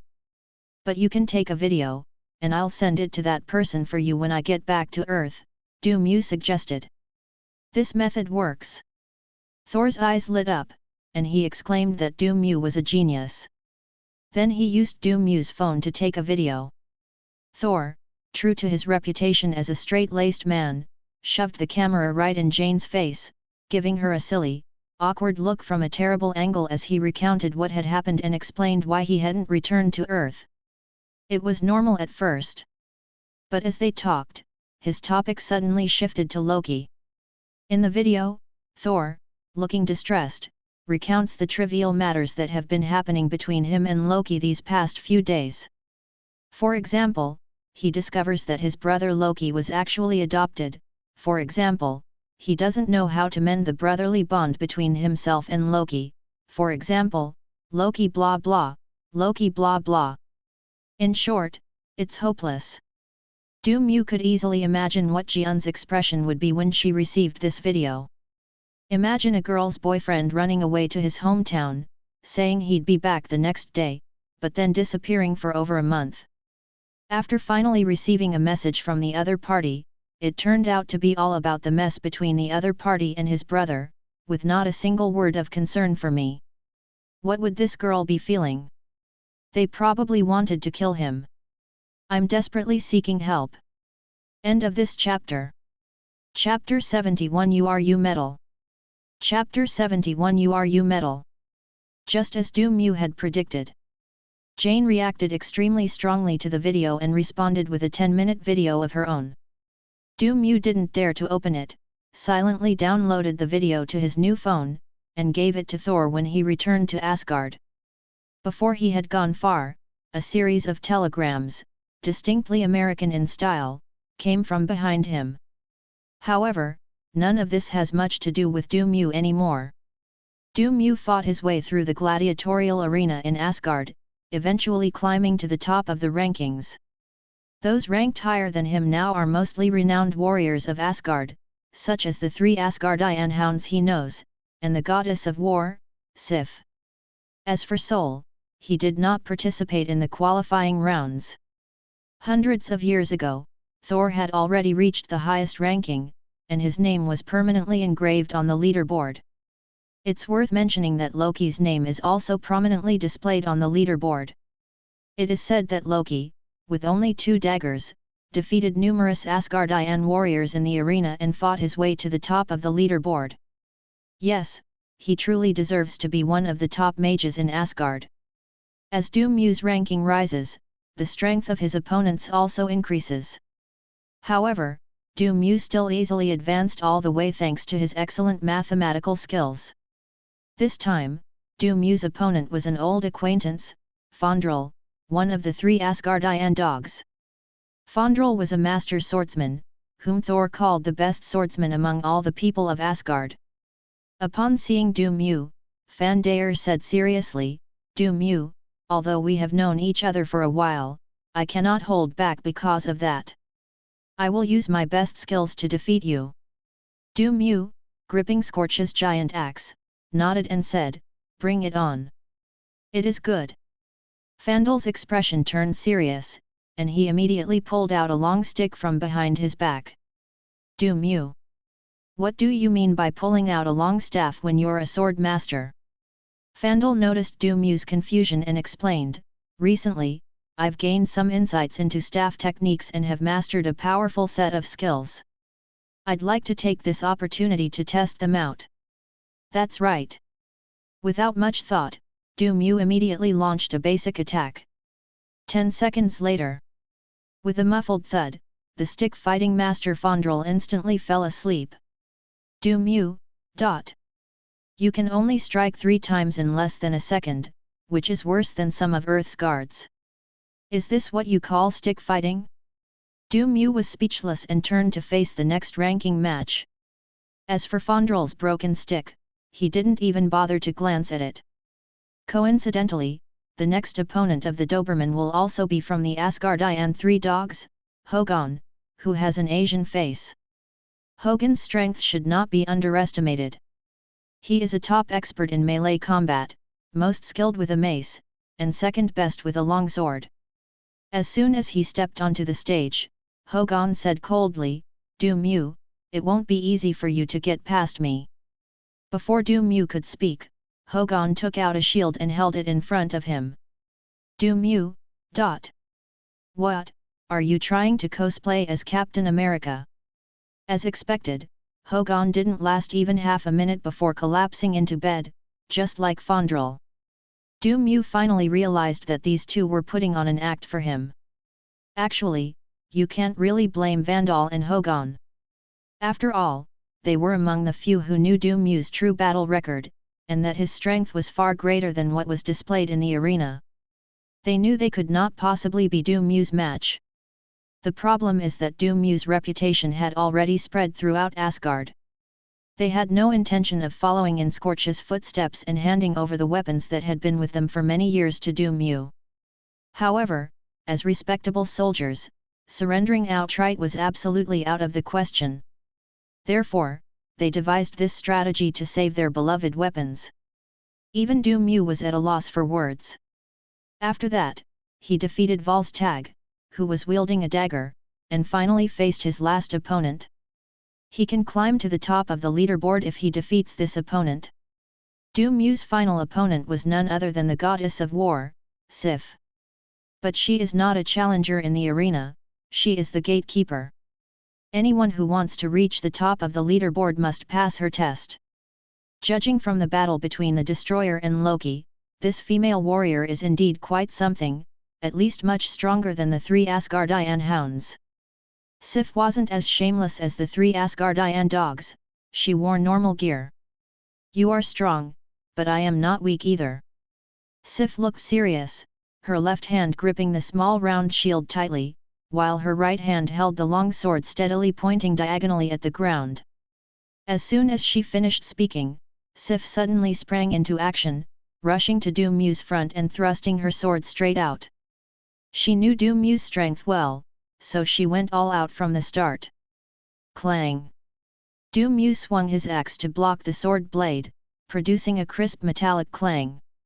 Sif felt a tremendous force pass through the blade, which made her arms go numb and the sword almost slip from her hand. She took a few steps back to deflect the impact, then twisted her body and advanced again, her long sword transforming into a continuous stream of cold light as she relentlessly attacked Du Mew. Sif's attack speed is very fast. But Du Mew was faster than her. Du Mew dodged the sword blade by sidestepping, and then swung the giant axe at Sif with a terrifying whooshing sound, just like a baseball bat. Sif's pupils contracted, and she immediately raised her small round shield to protect herself. Boom! Accompanied by a dull thud. Sif was instantly blasted away by Du Mew's axe, arcing through the air before crashing heavily to the edge of the arena. Du Mew's strength was considerable, and Sif couldn't struggle for a moment. Seeing Du Mew walk up to her and put the axe blade against her head, Sif said helplessly, I give up. The arena is not a life-or-death competition, you have to admit defeat when necessary. Du Mu naturally picked up Sif's long sword and small round shield, his gaze involuntarily drifting to her armor. Sif seemed to see through his intentions and gritted her teeth, saying, "If you dare take this, I'll fight you to the death right now, and I'll just go back to Valhalla." Du Mu looked away and said with a smile, "Look how nervous you are. Do you think I'm that kind of person? If he actually kills Sif, the goddess of war, he will instantly be wanted by Asgard with a 5-star warrant. At that point, the pursuit of him will not be as simple as police cars and armed helicopters." Sif's lips twitched slightly. "Before you say that, please return my equipment." Sif said expressionlessly, "Congratulations. You have now reached the top of the rankings. You only need to maintain a 10-game winning streak to receive the reward from the King of Gods, and your name will be forever engraved on the monument of history." "Understood." Du Mu nodded. For him, this was a piece of cake. And indeed, Du Mu easily won 10 consecutive games, and no one was able to pull him off the top of the leaderboard. He also successfully became a new champion in the Asgardian arena. Soon, someone delivered an exquisite box to Du Mu's residence. It was Odin's reward to this successful challenger. Du Mu opened the box and found a small, irregularly shaped piece of special metal inside. Item: URU metal, one of the hardest metals in the world, possessing extremely high magical affinity, capable of withstanding various types of magic while enhancing its power, also one of the raw materials for weapons such as Thor's hammer and the Eternal Spear. Looking for all kinds. End of this chapter. Chapter 72: The Redemption of the Kidney-Cutting Patient. Chapter 72: The Redemption of the Kidney-Cutting Patient. What a good thing! Du Mu's eyes lit up. He hadn't expected Thor's father to be so generous. As one of the raw materials for Thor's hammer and the Spear of Eternity, the preciousness of URU metal is self-evident. But how exactly do you use this thing? Du Mu looked at the URU metal in the box with some doubt. Players can choose to integrate this into their equipment, which will then acquire the properties of URU metal. The specific effects depend on the type and size of the equipment. The game system then provided an answer. That's quite convenient. Du Mu sighed, then fell into a dilemma again. Currently, he uses only a handful of pieces of equipment most frequently. Golden Desert Eagle, Nicaran Blade, Gantz Enhanced Suit, and BT Vanguard Titan. Which effect should be strengthened the most? After thinking for a moment, Du Mu finally decided to keep the URU metal for now, in case he came across a more suitable piece of equipment in the future. Unfortunately, the arena can't be played a second time, otherwise he might consider settling down there. After leaving his palace, Du Mu quickly noticed that something was off about the atmosphere in Asgard. There were noticeably more soldiers patrolling around than usual. Out of curiosity, Du Mu arrived at the Golden Palace and happened to see the 3 Asgardian hounds leading a group of Asgardian soldiers passing by in a hurry. What happened? Du Mu quickly stepped forward to inquire. Loki has escaped from the dungeon. He even stabbed Thor in the process. Heimdall has located Loki, and we're on our way to capture him. Vestag blurted it out, and it was too late for Fandral and Hogun to stop him. Loki escaped from prison. Du Mu raised an eyebrow slightly. Has Asgard found its own redemption? Before he could ask any further questions, the 3 Asgardian dogs led a large number of Asgardian soldiers onto the spaceship and sped off into the distance, clearly heading to hunt down Loki. Du Mu immediately became interested and turned to walk into the Golden Palace. Loki's escape did not significantly affect the Golden Palace. The guards continued to perform their duties in an orderly manner. But it's normal to think about it. After all, Odin, the king of the gods, is personally overseeing this place. No matter how big the problem is, it doesn't matter, because Odin will take care of it. Even Odin couldn't solve it. Then it doesn't matter at all, just pick a cool pose and wait to die. Du Mu took out the pass that Sif had given him, explained his purpose to the guard, and the guard then directed him to the healing hall of the Golden Palace. Several guards stood at the entrance of the hall. They did not stop Du Mu from arriving, clearly having been notified. Du Mu didn't stand on ceremony and went straight in. He saw Saul lying on an unfamiliar, high-tech medical device, with the diva Frigga by his side. "Mother, let me go. Loki has escaped, I must bring him back," Thor shouted at the top of his lungs, trying to prop himself up. Frigga gently pressed his shoulder. "Thor, your injuries are serious. What you need to do now is rest. As for Loki, I will take care of it." Her hands, though seemingly gentle, easily pressed Thor back down. After struggling for a few moments and realizing he couldn't get up, Thor argued, "I'm fine, it's just a few minor cuts. I know you've always been strong, but being pierced through the body is no small injury." Frigga shook her head helplessly. Then she noticed Du Mu's arrival, turned to look at him, and said softly, "Du Mu, you've come at the right time. This child is too stubborn. Could you please help persuade him? What he needs most right now is to rest and recover. NPC Frigga has given you a new quest. Mission: persuade Thor.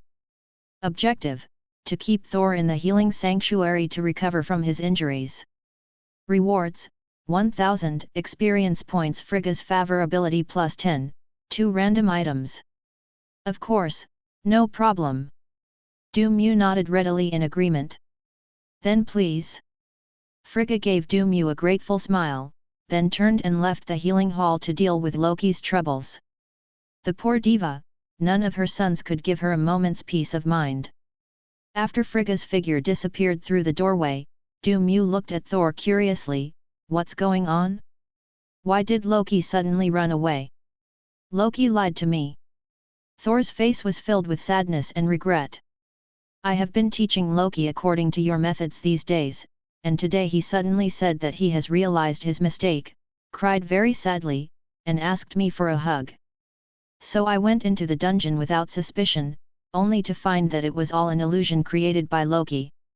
He took the opportunity to attack me from behind and then escaped from the dungeon." Du Mu was speechless for a moment. "How many times has Loki tricked you? You really don't learn anything." As he spoke, Thor showed off the wound on his body, which appeared to be in the kidney area. Du Mu strongly suspected that Loki did it on purpose, deliberately stabbing Thor in the back to weaken the kidney power of the rightful crown prince of Asgard, so that he could have a chance to inherit the throne. "Du Mu, I'm going to find Loki."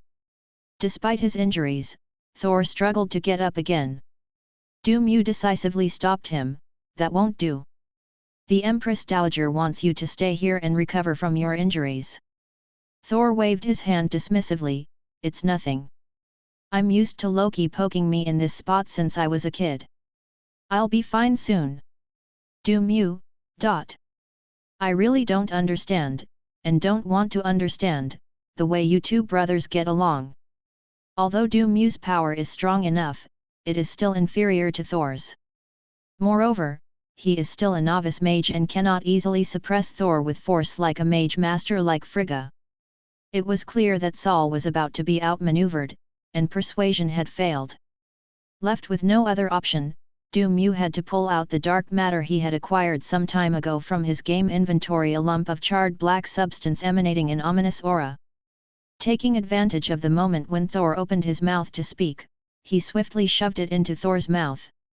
Caught off guard, Thor instinctively swallowed the clump of substance. The next second, an indescribable, terrifying taste exploded in his mouth. This taste! Thor's eyes widened suddenly, his face rapidly turned from red to bluish-purple, his lips trembled violently a few times, and finally, as if his bones had been removed, he collapsed helplessly onto the medical equipment. It can be seen that this special dish made by Amio is extremely powerful, even a god like Thor would find it difficult to withstand. The mission Persuade Saul has been completed. Rewards: 1000 EXP, 10 Frigga's Affection, Item Spoon Killer, Item Chicken Leg. Item, Spoon Killer, summons a spoon killer that continuously attacks enemies with a spoon. This spoon killer cannot be detected by outsiders, cannot be trapped, and cannot be killed. Its duration is eternal. Item: chicken leg, eating it heals injuries. Hiss. Upon seeing the prop description for the spoon killer, Mew couldn't help but gasp. Although this thing doesn't seem very lethal. But in a sense, this is definitely the most terrifying prop. End of this chapter. Chapter 73 Re-encounter with Gwen. Chapter 73 Re-encounter with Gwen. Several days have passed, and there is still no news of Loki from Asgard. It is rumored that Loki has successfully escaped Asgard. Since the Rainbow Bridge was initially built, many natural cosmic intersections were formed throughout Asgard, allowing for teleportation to other realms. Loki may very well have left Asgard through one of these intersections. It's unclear what methods Loki used, but after leaving Asgard, he managed to block Heimdall's senses. Even Heimdall, with his all-seeing eye, didn't know Loki's exact location. When Saul woke up and learned of the news, he was devastated and became depressed all day. His appetite even decreased, and he could only eat half a roasted lamb. No one could persuade him to eat it. After all, Loki held a very high position in his heart, even Mjolnir could only be ranked second, not to mention Jane. Unless it's Jane wielding Thor's hammer, there might be a slight chance of her fighting back. Mew, lacking both the coldness of Thor's hammer and the warmth of Jane's pectoral muscles, was powerless to help. So Mew activated the teleportation and returned to the SHIELD headquarters on Earth. He walked out of the headquarters, picked a lucky car, skillfully opened the door, connected the jumper cables, started the engine, and drove off. The whole process took less than a few minutes. However, to be fair, this teleportation landing point is really inconvenient. Every time Mew returns to Earth from Asgard, his landing point is always the SHIELD headquarters. It's fine when he has a mission, but if he doesn't have a mission and wants to go somewhere else, he has to spend a lot of extra time traversing the map. It seems we really need to activate the other teleportation points as soon as possible. At this rate, SHIELD won't have enough vehicles. With that thought in mind, Mew immediately drove towards the Stark Tower. This wasn't Mew's first time here, the last time he came was. As soon as Mew entered the building, he went into the restroom with practiced ease, took out a Stanislavski mask, and put it on his head. Stanislav Mew is back. Incidentally, Mew usually wears the Gantz enhanced suit, but he still wears other clothes and pants on top. Although he has his own set of aesthetics, it's better to forget about someone like Matt the lawyer who just wears a tight-fitting outfit and runs around in the street with his balls sticking out. After changing into a sharp suit, Mew walked out of the restroom and strolled leisurely around the Stark Tower. He still had the access card Tony had given him earlier, which allowed him to move around almost freely throughout the entire building. "Good afternoon, Mr. Stanislav." Several longtime Stark Industries employees recognized Stanislav's face and instinctively greeted him. "Yes, keep up the good work and continue to contribute to the company. I'll be watching you." Mew calmly nodded and continued exploring the Stark Tower map. But soon, the veteran employees gradually realized that something was wrong. Hadn't Stanislavski already passed away? In an instant, a sense of panic spread rapidly throughout Stark Tower. Mew was strolling around the building when his phone suddenly rang. It was Tony calling. "Crooked. Are you at Stark Tower? How do you know? It's all because of your disguise. Now the whole Stark Industries is saying that Stanislavski's ghost has come back to life and is secretly urging the employees to work like crazy. They're even saying that a capitalist is still a capitalist even when he's dead." Tony's tone was full of resentment. He was having a great chat with Chili and was about to discuss the waterway excavation project further when Jarvis suddenly sent this urgent message, and the excavation equipment immediately shut down. After seeing the surveillance footage from Jarvis, Tony immediately guessed that it was Du Mu who did it. After all, this was how Du Mu infiltrated Stark Tower last time to steal Stanislav Steiner's hidden documents. "What are you up to now?" Tony asked through gritted teeth. "Nothing much, just browsing around," Du Mu replied honestly. But Tony didn't believe it at all. He even suspected that it was that sallow-faced chief who had secretly instigated it again. When he first met Nick Fury, he felt that the man was not a good person. How could a good person dress in all black all day and wear a pirate-like eye patch? It has to be said that everyone's first impression of Nick Fury is surprisingly consistent. "Get rid of your disguise right now. I'll have Pepper send someone to show you around Stark Tower," Tony said irritably. He didn't want any more bizarre rumors to circulate within the company. "I heard that the Osborn Group was also rumored to have the ghost of Stanislavski resurrected a while ago, which must be related to this guy. Also." Shortly after removing his disguise, Du Mu met the guide sent by Little Chili. "Hey? Gwen." Du Mu looked surprised. The guide sent by Chili Pepper turned out to be Gwen Stacy, his assistant at the Osborn Group. "Doom, how could it be you?" Gwen was equally surprised, never expecting to meet Du Mu here again. Du Mu asked in surprise, "Weren't you always an intern at Osborn Corporation? What are you doing at Stark Industries?" Gwen's expression was somewhat complicated as she explained, "When you suddenly disappeared from the Osborn Group, Mr. Osborn immediately contacted me, demanding to know your whereabouts, but I really didn't know anything. In a fit of anger, he fired me. Later, I heard that Stark Industries was advancing a new energy and clean energy project, so I submitted my resume and came here as an intern." This. Du Mu was somewhat embarrassed, not expecting that this was still his fault. He waved his hand, "Don't worry, I know your boss Tony Stark very well. I'll give you a promotion and a raise soon. Also, from now on, you can call me Du Mu. Du Mu is just my code name." Okay." Gwen didn't quite understand, but she nodded nonetheless. Afterwards, she led Du Mu on a tour of Stark Industries.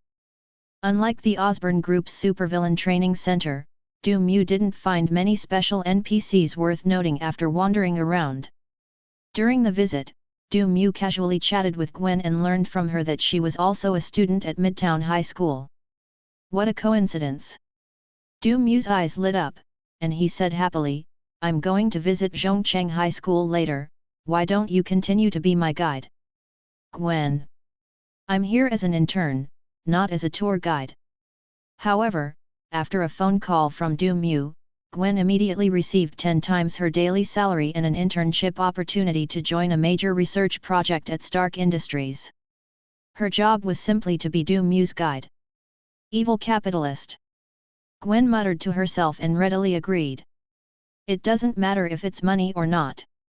The main reason is that she really values the internship opportunity in that research project. I want everything. End of this chapter. Chapter 74, The Green Goblin is a petty thief who stole the Osborn Corporation and number 039's research result. Chapter 74, The Green Goblin is a petty thief who stole the Osborn Corporation's research results. Please read on. Not long after, Du Mu successfully activated the teleportation point at Stark Tower.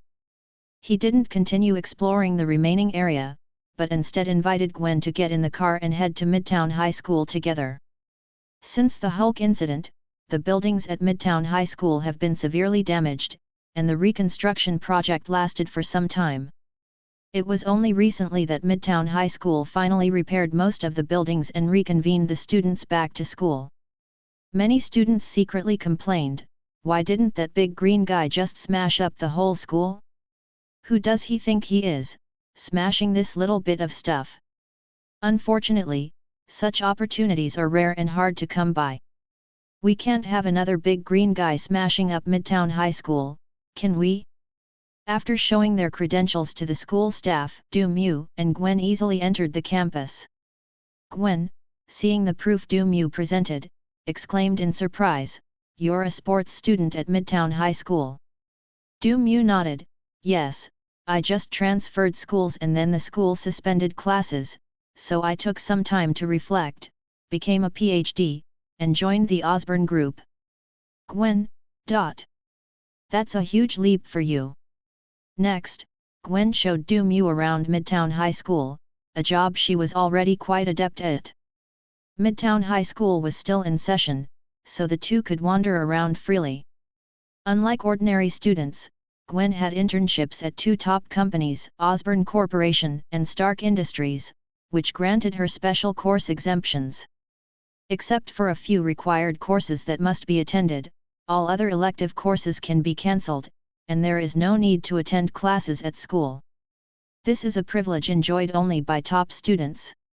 Like Stark Tower, Midtown High School doesn't look particularly special. The only thing that Mew found somewhat special was an elderly man with white hair he bumped into in the library. The man looked strangely familiar, as if he had seen him several times in different scenes. Mew couldn't help but complain, "System, your game designers are being a bit lazy, aren't they? The character models are just copied and pasted. Wasn't it supposed to be that all NPCs were randomly generated to ensure that the models were completely different?" An anomaly was detected in the NPC character database. The model incorrectly generated multiple different NPC identities. The issue has been recorded and will be fixed as soon as possible. We apologize for the inconvenience caused to players and thank you for your feedback. Alright. Mew didn't dwell on it too much. After all, it's a game, so it's normal for there to be some minor bugs. The game's attitude is not bad, at least they admit their mistakes, which is much better than games that don't admit their mistakes and even insult players. Seeing that the map exploration progress was almost complete, Mew told Gwen not to continue visiting and to go directly to the activation point at Midtown High School to officially activate the map. Now he no longer has to send messages back to SHIELD headquarters every day. Just then, the bell rang, but no teacher said anything about being delayed for a few minutes, and the corridor quickly filled with students. Mew noticed Peter in the crowd, with a tall, rich, and handsome man standing next to him. NPC, Harry Osborne. Codename, Green Goblin, 2nd generation. Fav ability, 0. Evaluation, son of Norman Osborn, Green Goblin, Spider-Man's nemesis, and Peter Parker's best friend. Status, has a family history of hereditary disease. Mew confirmed it. Peter is definitely cursed. How many times has this happened? Almost every one of Spider-Man's opponents is someone close to him, like friends and family teaming up to help him achieve his goals, right? Hey, Peter. Mew walked over to greet him, asking curiously, "How's the matter with with your friend going? Did you succeed?" Peter was somewhat surprised to see Mew, and upon hearing this, his expression immediately became complicated. Mew asked in confusion, "What's going on? Hasn't your friend confessed yet?" Not yet." "What? Things are a bit complicated." Peter stammered, "It's just that my friend suddenly discovered that the girl also liked his real identity." Mew raised an eyebrow, "That's great, isn't that a good thing? And the girl also liked his other identity. Double happiness. Secondly, the girl didn't know that these two identities belonged to the same person." Mew. He now understood why Peter had that expression. The act of repeatedly switching between being cuckolded and being cheated on is probably unique in the entire United States. He was right. Peter's melodramatic love story is definitely a lot of fun to watch. Harry, who was standing nearby, also chuckled, "Peter, who exactly is your friend? That's so tragic." "Don't laugh, that girl is your current girlfriend." Mew genuinely admired Mary Jane. The fact that they've managed to advance 3 storylines simultaneously without any mishaps means this book is bound to sell like hotcakes. Peter quickly changed the subject, "Let me introduce you, this is Harry, my best friend." "Hello, it's nice to meet you. Harry's demeanor was gentle and refined, truly befitting a young master from a wealthy family. Hello, I am Mew. What a coincidence, the Osborn Group had a researcher who went missing before, and his name is very similar to yours. Gwen. Don't doubt it, it's the same person. Harry noticed Gwen and looked slightly surprised. I recognize you. You were an intern at Osborn Corporation before. Gwen said calmly, yes, later I was implicated by the researcher you mentioned and was dismissed by Mr. Osborn. Harry felt a little embarrassed upon hearing Gwen's answer. He hasn't evolved into a capitalist like Norman yet, he still has some sense of shame. I'm sorry, but an important researcher from the Osborn Group went missing that day, and at the same time, important research results were also lost. That's why my father was very angry, which is why you were implicated. It's okay, I've already found a new internship at Stark Industries. Gwen didn't seem to care much. As a top student, she is a sought-after talent wherever she goes. Peter is actually a super academic achiever, but he has never been interested in scientific research. Instead, he is more interested in photography and plans to become a photojournalist after graduation to shoot a photo album for Mary Jane, who dreams of becoming a star. Gwen asked curiously, by the way, have the thieves from the Osborn Group been found? I heard it was the late Stanislav who did it. Harry was speechless at this rumor.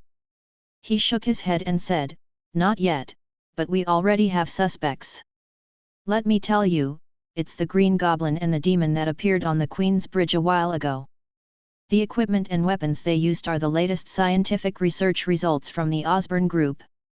Peter was quite surprised, but they don't seem to be in cahoots. He was practicing tug-of-war on site at the time.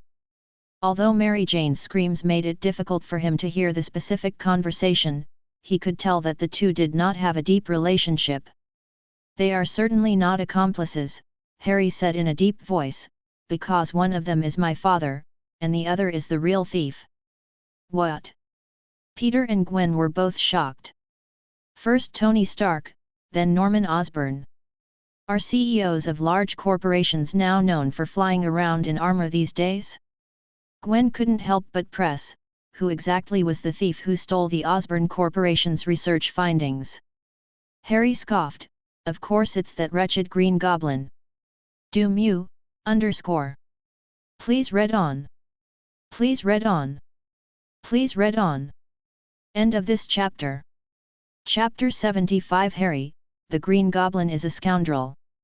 Chapter 75 Harry, the Green Goblin is a scoundrel. Please continue reading. Mew himself was completely dumbfounded. So it was Green Goblin who stole it? How come I didn't know about this? Peter exclaimed in surprise, so, the evil spirit is. That's right, the demon is my father. Harry nodded firmly. Mew. Don't talk nonsense, I don't have a son as good as yours. Harry said with an air of seriousness, that despicable thief, Green Goblin, not only stole important scientific research results from the Osborn Corporation, but also cruelly murdered several of the company's directors, and even attempted to kill Spider-Man. That's why my father couldn't stand it anymore, so he put on the same equipment, transformed into a demon, and personally stopped the Green Goblin's atrocities. Peter was stunned. Did your father tell you all this? No, this is just my speculation, but I have ample evidence. Harry's tone was quite certain, because only my father has access to the storage location of those equipment, and he hasn't shown his face since the demon appeared. Very strange river. Mew mentally gave Harry a thumbs up for his brilliant reasoning. If the logic is flawless, then the entire process is wrong, and the result is also wrong. Where is your father? Gwen asked. I don't know either. I've sent people everywhere to search, but there's still no news of him. Maybe he has some difficulties, or perhaps. Harry's expression darkened, and his voice lowered, he may have met with some misfortune. A despicable and treacherous villain like the Green Goblin might secretly harm my father. Do Mew. You are such a filial son. Peter comforted him, don't be too discouraged. I believe your father will be all right, and perhaps he will be back soon. Hope so. Harry grew angrier and angrier as he thought about what the Green Goblin had done to the Osborn group and his father, whose whereabouts were still unknown. He clenched his fists and said angrily, if I find that Green Goblin, I will never let that despicable guy get away with it. At that point, the Green Goblin might not let you off the hook and give you a complete childhood. For the sake of his adopted son, Do Mew kindly said, calm down. Perhaps Green Demon himself is also a father of a child and can empathize with you. He won't really hurt your father. Harry, already enraged, said coldly, does this kind of bastard even deserve to have children? Even if he does, they'll probably be little bastards.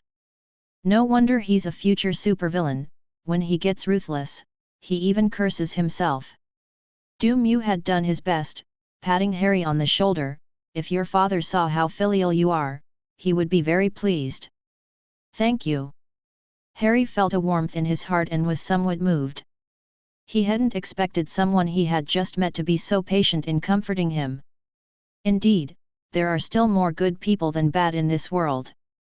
Morally corrupt villains like the Green Goblin are ultimately only a tiny minority. Bang! Suddenly, a loud bang came from the end of the corridor. Everyone looked toward the sound. Suddenly, a large hole burst open in the toilet wall, and amidst the flying bricks and dust, a tall, green figure emerged from the hole. Is that you, Hulk? Do Mew felt that this scene seemed familiar. As the smoke and dust dissipated, the figure gradually became clearer. The other party was not the Hulk he was familiar with, but a giant green lizard that was over 2 meters tall.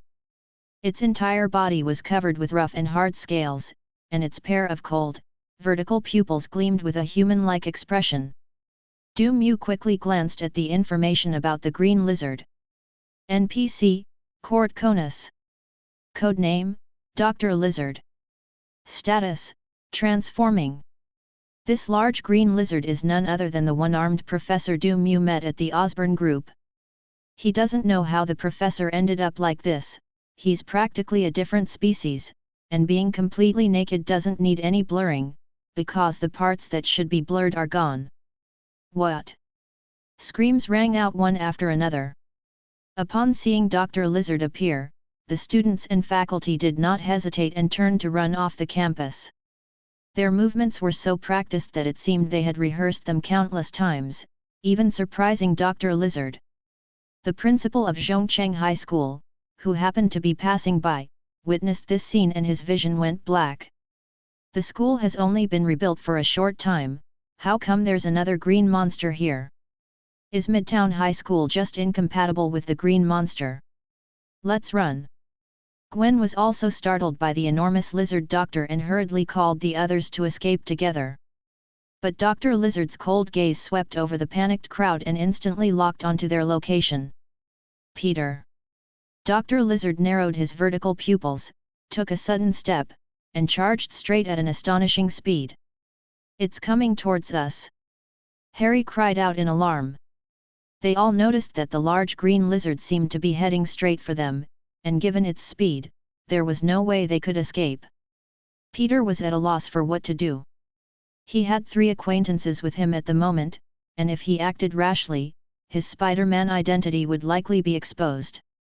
Seeing that Dr. Lizard was about to rush in front of him, Peter gritted his teeth and prepared to forcefully intervene. Just then, Do Mew's voice suddenly rang in my ears. Thai boxing warning! Do Mew suddenly accelerated his sprint, leaped into the air, and delivered a fierce knee strike from below.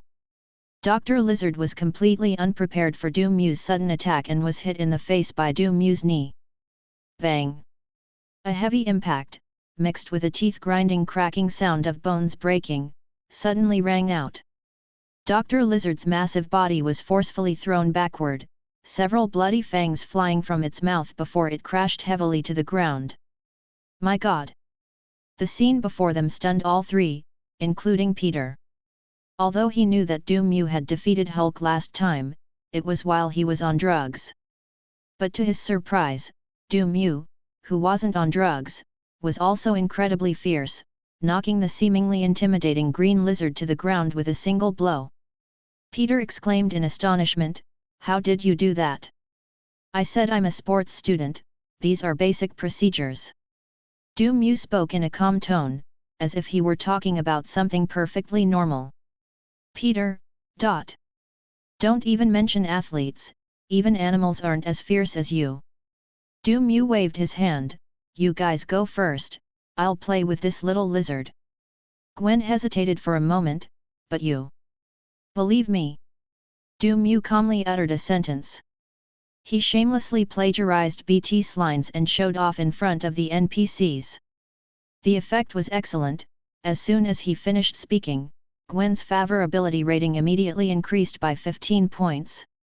Clearly, the favorability rating in this game cannot be obtained solely through quests.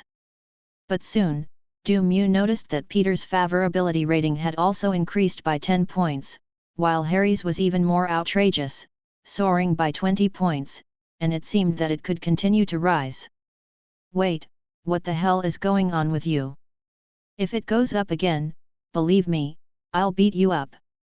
End of this chapter. Chapter 76 Du Mu, who is very popular with the villains. Chapter 76 Du Mu, who is very popular with the villains. Hearing Du Mu's words, the three of them finally chose to believe him and turned to retreat. Before leaving, Peter turned back and shouted, "Hold on! We'll get back to them when we get out." Of course, the support he was referring to was himself. He just needs to find a chance to shake off Gwen and Harry so he can put on his Spider-Man suit and rush back to help. NPC Peter Parker has given you a new quest. Mission: awaiting support.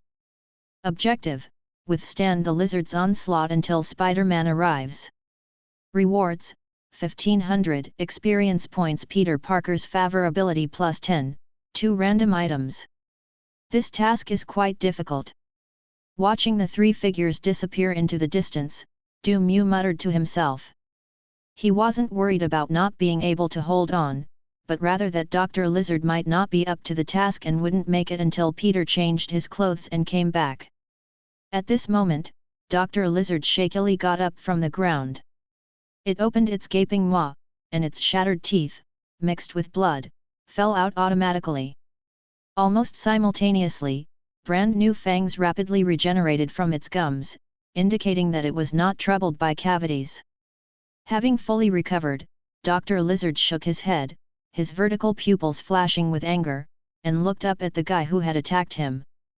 But when it saw Du Mu's face clearly, a hint of human-like astonishment appeared on its ferocious face. "Are you Dr. Doom?" "Drive." Lizard managed to squeeze out a few words in a hoarse voice, his anger fading slightly in his vertical pupils, replaced by confusion. It never imagined that the person who brought it down would be Dr. Doom, whom it had met once before at the Osborn Corporation. Du Mu asked curiously, "Professor Connors, what happened to you?" "This is the perfect evolution I have researched. It has freed us from the fragile human body, granting us true power and immortality. There will be no more disease, no more disability, and the human soul will be free." Dr. Lizard growled in a hoarse voice, his tone filled with fanaticism and unwavering conviction, a far cry from the gentle scholar he once was. Clearly, this is another case of schizophrenia. Du Mu said he was already used to it. Characters like Hulk and Green Goblin, who are covered in green, all have some degree of split personality. With that, Dr. Lizard extended a warm invitation to Du Mu, "Dr. Doom, join this great evolution. You too can have a perfect body that is never injured or sick, just like me. And we can pass this greatness on to all of humanity." Du Mu, "Do I look evil? Why do you villains always invite me to join your evil camp? Changing races isn't out of the question, but you lizardmen are a no-go. I don't want to be watched by Indians every day." Du Mu decisively declined the lizard doctor's invitation. In his opinion, This lizardman was not only ugly in appearance, but its strength limit was also obvious at a glance, and it was not as good as the vampires before. Sensing the undisguised disdain in Du Mu's tone, Dr. Lizard flew into a rage and roared, "It seems you and Peter Parker are both short-sighted. You simply don't understand the importance of this evolution for humanity. I will prove myself right in my own way. Neither you nor Peter Parker can stop my plans." Dr. Lizard had already discovered Peter's true identity and originally intended to deal with this troublesome man who had repeatedly thwarted his plans. Now that Du Mu was also obstructing them, they immediately shifted their target and vented their anger on Du Mu. Roar! Dr. Lizard roared and lunged forward with his massive body, his sharp claws tearing through the air as he slashed straight at Du Mu. Du Mu reacted swiftly, leaning back to avoid the fierce attack. Immediately afterwards, he pulled out 2 golden desert eagles and repeatedly pulled the triggers at Dr. Lizard. Boom! Boom! Boom! Boom! Several bullets, imbued with energy, roared out of the barrel and struck Dr. Lizard with precision and density. Even with its thick skin and hard scales, Dr. Lizard couldn't withstand the penetrating magic bullets. The bullets easily tore through its defenses, splattering blood and leaving several holes in its body in an instant. Roar! Dr. Lizard let out a painful and furious roar. However, those golden bullets were quickly forced out of the body by the writhing muscles and fell to the ground with a clatter. At the same time, its wounds healed rapidly at a speed visible to the naked eye, with flesh and blood regenerating, and it was restored to its original state in the blink of an eye, as if it had never been injured. This powerful healing ability is comparable to that of the blood god Fes that Du Mu encountered back then. After suffering repeated blows, Dr. Lizard's madness was fully unleashed. Ignoring everything, it charged at Du Mu again, its attacks becoming increasingly fierce, its claws swinging out in a continuous barrage. Du Mu remained calm, his figure nimbly dodging the attacks of the sharp claws in the narrow corridor. Tisk! Tisk! Tisk! Tisk! Dr. Lizard's claws slammed against the walls and floor tiles of the corridor, leaving behind horrifying claw marks with a sickening tearing sound. Du Mu dodged Dr. Lizard's claws again, seized the opportunity, activated the Gantz enhancement suit, his muscles bulged, and delivered a powerful aerial whip kick to Dr. Lizard's side of the head. Bang! With a heavy thud, Dr. Lizard was kicked away, his massive body crashing through the wall behind him and slamming into a classroom, overturning a large number of desks and chairs. Before Dr. Lizard could get up, Du Mu took out a few pumpkin grenades and threw them in. Boom! A violent explosion suddenly rang out. The Osborne Group's specially made grenades were far more powerful than usual. A scorching blast of air, carrying fire and debris, erupted from the doors and windows, instantly engulfing Dr. Lizard. Roar! Dr. Lizard was blown apart, his hard scales torn open, and he let out a painful howl. But soon, its wounds healed again, new scales grew back, and it returned to full health in just a few seconds. Seeing this, Du Mu clicked his tongue in admiration. If it weren't for the fact that you look like a lizard and have a bunch of debuffs, there might actually be quite a few people who would agree to your plan. You simply don't understand. This is the price of evolution. Dr. Lizard roared and charged at Du Mu, his long tail sweeping out like a steel whip. Du Mu quickly retreated, causing the paving stones in his original spot to shatter. He then raised his gun and fired several energy bullets. Dr. Lizard couldn't block it in time, and a bullet struck its eyeball precisely. The excruciating pain instantly shot through its nerves and into its brain, causing it to let out a shrill scream. Taking this opportunity, Du Mu switched to a heavy giant axe. He leaped into the air, stretching his body out in mid-air, and slashed down with both hands. Scoff! The giant axe forged by the dwarves easily cleaved into Dr. Lizard's shoulder, and a thick arm fell to the ground. But Du Mu did not stop. The moment he landed, he twisted his waist sharply, and his giant axe drew a sharp arc. Scoff! Dr. Lizard's legs were cleanly severed at the knees. Dr. Lizard instantly lost its support, its massive body collapsed with a crash, blood gushing from its severed limbs, and it let out a painful roar. However, the next second, the bright red fleshy buds wriggled and regenerated like earthworms, and a brand new arm grew at a speed visible to the naked eye. The severed ends of the legs also twitched violently, also trying to grow back. Without hesitation, Mew raised his giant axe again and chopped them all down. Cut it down every time it grows long. I'll chop. I'll cut it again. End of this chapter. Chapter 77. To be honest, I and number 039, am actually an undercover agent.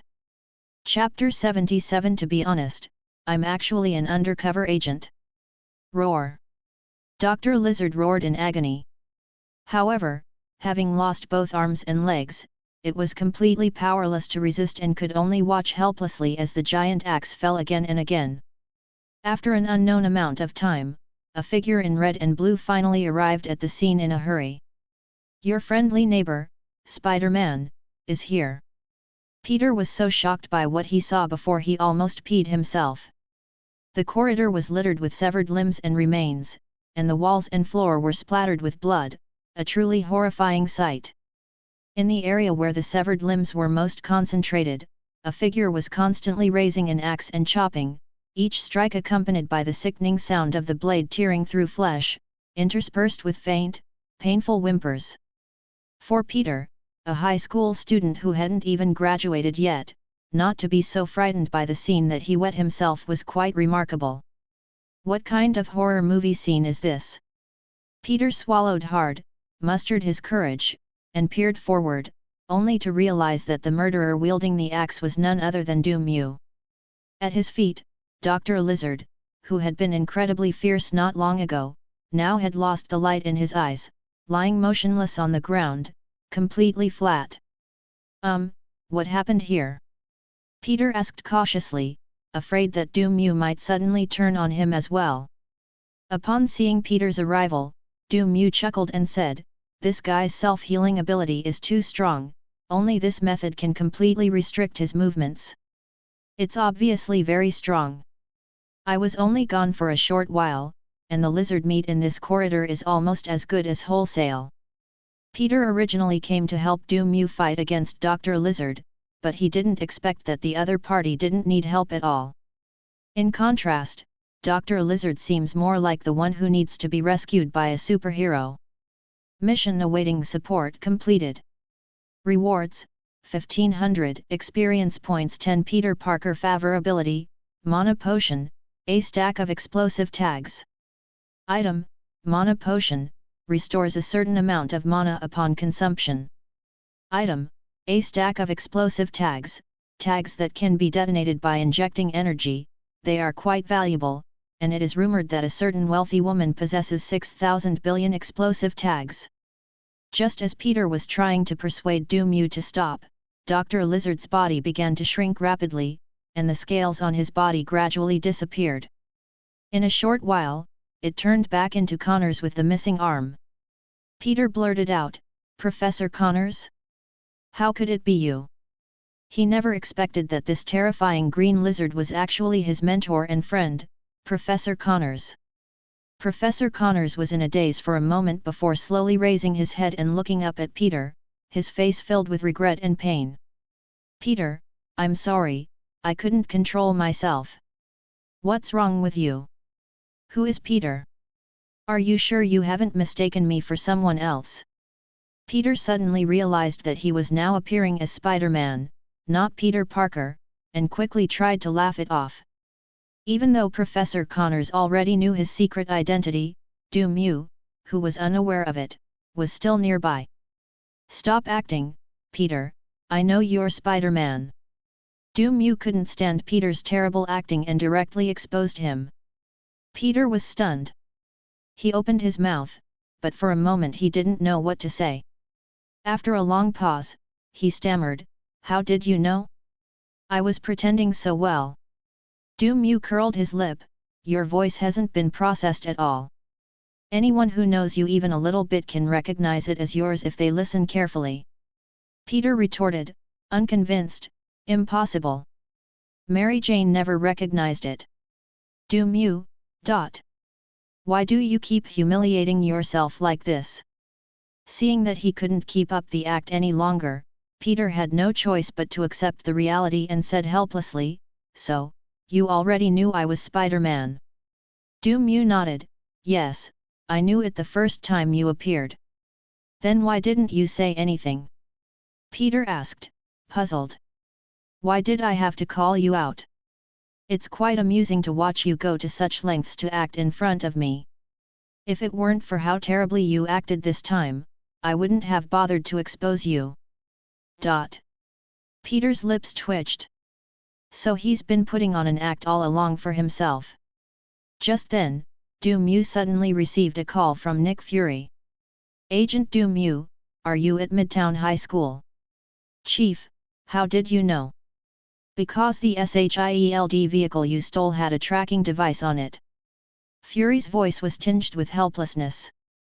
Several agents have reported to him in recent days that vehicles parked outside headquarters have been disappearing from time to time. It's obvious that it was Do Mew who did it again. We'll talk about this later. Nick Fury said in a deep voice, I just received news that a lizard-like monster has appeared at Midtown High School. I need you to investigate it immediately. Do Mew said happily, no need for such a troublesome investigation. Whatever you want to know, I'll have him tell you directly. Nick Fury. Do Mew briefly described the situation, and Nick Fury then learned that the lizard monster had already been defeated by Do Mew. Okay, now they're all starting to get a head start. Nick Fury couldn't help but sigh again. Having Agent Do Mew is a real blessing for SHIELD. Nick Fury was quite satisfied with this and said with some approval, well done, Agent Do Mew. Your investigation mission has now been officially changed to an arrest mission. I need you to bring Professor Connors back immediately and not let him fall into the hands of other agencies. NPC Nick Fury has given you a new mission. Mission: arrest third sister-in-law. Objective: to capture Kurt Connors.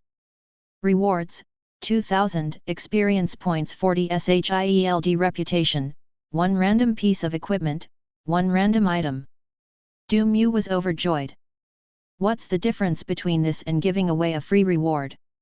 The good thing about Nick Fury is that he's easier to trigger quests with than other NPCs Do Mew encounters.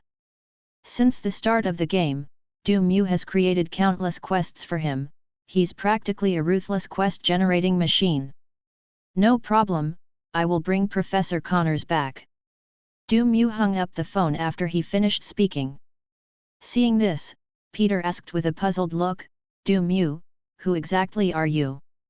Do Mew said seriously, to be honest, I am actually a member of the NYPD. But aren't you a sports student? That's just my cover identity. My real identity is an undercover agent hidden in Midtown High School, specifically investigating a missing firearm case. Oh, I see. Peter nodded in sudden realization and believed it. Woo. Just then, a police siren sounded outside the school. Now that the incident is over, according to the established rules, it's time for the New York police to make their appearance. Upon hearing the voice, Do Mew's expression hardened. Oh no, it's an NYPD cop. I have to get out of here right now. As he spoke, he immediately pulled out a sack, stuffed the naked Professor Connors inside, hoisted the sack over his shoulder, and ran away. Peter. End of this chapter. Chapter 78 The Hypnotist of the Hell and Number 039, S Platform. Chapter 78, The Hypnotist of Hell's Station. When the New York police arrived at the scene, Do Mew and Professor Connors were nowhere to be found, and Peter had also taken the opportunity to sneak away. All that remained were severed limbs scattered on the ground, leaving the police officers present completely dumbfounded. Is this a school or a slaughterhouse? Just like last time, the green monster that destroyed Midtown High School mysteriously disappeared, and no useful clues were found in the investigation. Due to the massive destruction caused by Doom Mew and Dr. Lizard, especially the pumpkin bombs Doom Mew threw, the school administration of Midtown High School had to announce a reconstruction plan once again. The students, who were forced to take a holiday, were very sad. Led by several popular figures on campus, they decided to hold a party that night to dispel their sadness. Many students from Midtown High School attended. However, Peter, who was practically invisible at school, did not receive an invitation and could only watch helplessly as Mary Jane got into Harry's luxury sports car and headed to the party. Clearly, Peter's mastery of swinging on a swing was ultimately defeated by Harry's innate talent of driving a luxury car with one hand. So, suffering from the double blow of American-style school bullying and emotional distress, Peter devoted all his time to fighting crime, venting all his excess energy on criminals. Meanwhile, the criminals in New York soon realized that Spider-Man seemed to have secretly changed the refresh rate again. In the previous version, Spider-Man suddenly increased the chance of randomly spawning in the morning. Criminals gritted their teeth and changed their working hours to the early morning hours to avoid Spider-Man's spawn time, hoping to just endure it. But now, Spider-Man has started appearing in the streets and alleys of New York in the early hours of the morning, specifically targeting these hard-working inmates. Many criminals angrily speculated that Spider-Man's girlfriend had most likely run away, which was why he had no nightlife. Even Peter himself had to admit that these guys were pretty accurate. So he decided to save his lunch break and continue working on crime as a reward for these guys guessing correctly. Doom Mew was unaware of this. He skillfully used a diamond pickaxe to dig a tunnel and left Midtown High School, quickly bringing the sack containing Professor Connors back to SHIELD, where he handed it over to the relevant SHIELD departments for processing. For this type of scientific research talent, SHIELD has always adopted a strategy of primarily recruiting them, first conducting long-term evaluations. If they are determined to be of low threat, they will be considered for formal recruitment. Those who are of high threat will be thrown into special prisons by SHIELD. Just like the Green Goblin that Doom Mew brought back last time, this evil personality born from Norman's body is filled with all kinds of negative emotions and is defiant towards everyone. These kinds of people don't even need an evaluation, they should all be thrown into a special prison to pick up soap. Of course, with Green Goblin's power, even if he were to pick up the soap, he would still be the one standing behind others. This is a pretty perfect strategy. After Hydra was defeated and dismantled by SHIELD, SHIELD used this tactic to absorb a large number of former Hydra researchers. These former Hydra members were moved by S.H.I.E.L.D's sincerity in setting aside past grievances, and they all expressed their willingness to regard SHIELD as their second home, which led to the formation of HIELD. It's fair to say that the current success of SHIELD owes a great deal to the genius who came up with this strategy back then. After handing over Professor Connors, Doom Mew's task was easily completed. Mission: Arrest Third Sister-in-Law completed. Rewards: 2000 XP, 40 SHIELD Reputation, Dumb Ring Equipment, Nuclear Cola Item. Equipment: the Foolish Ring. When equipped, you become a fool, immune to all mind control skills, possessing a kind of beauty where mental power doesn't interfere with the brain. Item: Nuka-Cola, restores a certain amount of health, but inflicts a small amount of radiation. Due to its excellent preservative properties, it is extremely popular in the wasteland world. This equipment is pretty good. Doom Mew's eyes lit up, the immune control skill was a high-level attribute. Ignoring the equipment description, he immediately took out the dumb ring and put it on. Fortunately, he didn't feel much of a difference, nor did he really become a fool, he remained incredibly witty. Just as Doom Mew completed the task, the system's voice sounded at the perfect moment: your SHIELD reputation has reached its limit. You can receive an identity advancement quest from NPC Nick Fury. Before he knew it, Doom Mew's SHIELD reputation had reached its limit again. Since rescuing Tony, all sorts of outrageous events have followed one after another, involving supervillains and gods, and they've hardly stopped. Therefore, his experience points and reputation also increased significantly, more than in the first few months of the game combined. Could it be that Tony is the real source of all evil? Mew was somewhat relieved. Luckily, he hadn't been so impulsive as to shoot Tony back then. Otherwise, he might still be grinding daily tasks day and night to earn that meager amount of experience and reputation. Fortunately, Nick Fury wasn't shot back then, otherwise he wouldn't even be able to do his daily missions. Sure enough, Mew soon received a call from Nick Fury and went to the director's office. Upon seeing Mew's arrival, Nick Fury didn't waste any words and directly handed Mew a confidential document. Agent Mew, this is your new mission. In view of your recent outstanding performance, SHIELD will evaluate you after this mission. If you pass, you will be awarded Level 7 Agent qualification. NPC Nick Fury issues you a quest to advance your status. Mission: Hypnotist of Hell's Station. Objective: to investigate the truth behind multiple riots in Hell's Kitchen. Reward: Level 7 SHIELD, Hydra, Agent Authorization. Mew. Am I connected to the Japanese server? Why does the name of this mission sound a bit frivolous? Mew was no stranger to Hell's Kitchen, in fact, he could be considered a regular there. He preferred the local customs of Hell's Kitchen, finding them very simple and honest, second only to Gotham City in neighboring DC, which gave him a sense of familiarity, like returning to Los Santos.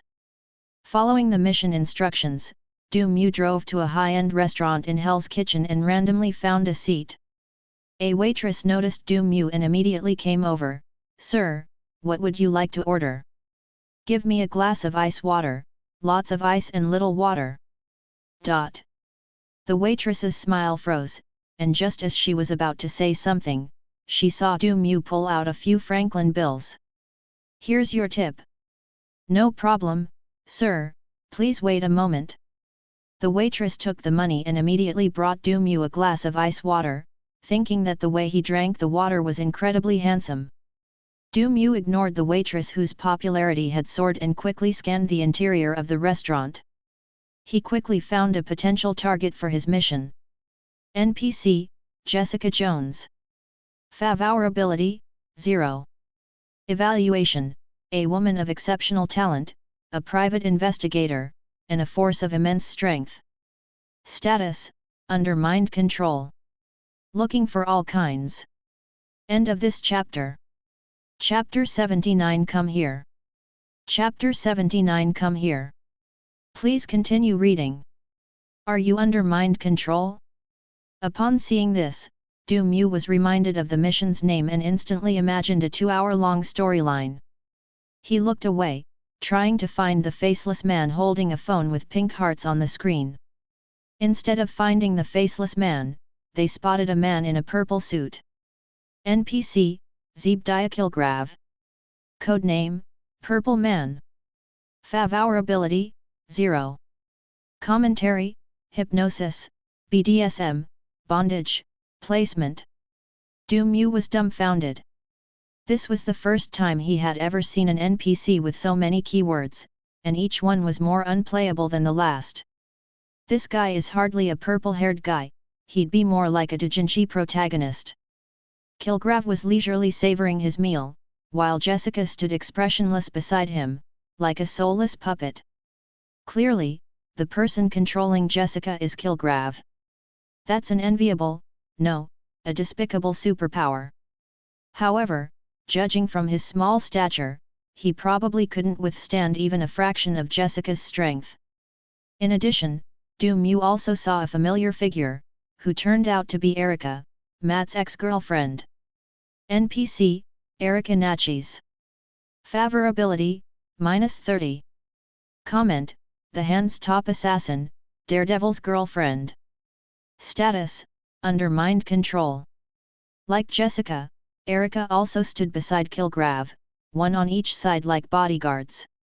Mew never expected that Erica had also been controlled by Kilgrave. She didn't have Jessica's strength, and she just hoped that Kilgrave hadn't had time to do anything yet, otherwise Matt's head would be shining with rage. Wow! Suddenly, a red stick smashed through the glass window and shot rapidly toward Kilgrave. Before Kilgrave could react, Erica beside him had already made her move, raising 2 tridents to precisely block the flying short stick. Seeing this, Kilgrave was both shocked and furious, and shouted angrily, "Who is it?" Bang! The restaurant walls shattered instantly. A burly black man burst through the wall, shoving Erica aside like a bull, and charged toward Kilgrave. NPC, Luke Cage. Fav our ability, 0. Comment, dark and tough, a man who could withstand even a fraction of Jessica's strength. Before Luke Cage could even get close, Jessica stepped in front of Kilgrave and slammed her fist into Luke Cage's head. Bang! A dull thud followed. Luke Cage was sent flying backward, crashing hard into the load-bearing wall, which immediately cracked with spider-web-like fissures. At the same time, Matt, dressed in Daredevil's costume, jumped in through the window. Taking advantage of the moment when Jessica was blocking Luke Cage, he quickly rushed towards Kilgrave and tried to subdue him. But just then, a trident came from behind and pierced Matt's back. Matt let out a muffled thud and staggered, nearly falling over. "Stop him!" Kilgrave realized what was happening and immediately shouted. At his command, the previously stunned waiters and diners in the restaurant suddenly swarmed towards Matt like rugby players. Matt didn't dare to lay a hand on these ordinary people. After dodging several attacks, he was eventually overpowered by the frenzied crowd and pinned to the ground. Looking at Matt, who was being suppressed, Kilgrave sneered, "It's you again, Daredevil. I didn't expect you to bring an accomplice this time. You almost succeeded. Asshole." Luke Cage stood up again and angrily charged at Kilgrave once more. However, Kilgrave merely glanced at him indifferently. "Stop it." As soon as he finished speaking, Luke Cage, who had been furious, actually stopped, his eyes gradually becoming vacant. This is Kilgrave's special ability. The purple man releases a pheromone through his skin, and those who inhale or come into skin contact with this pheromone can be mentally controlled by the purple man through words.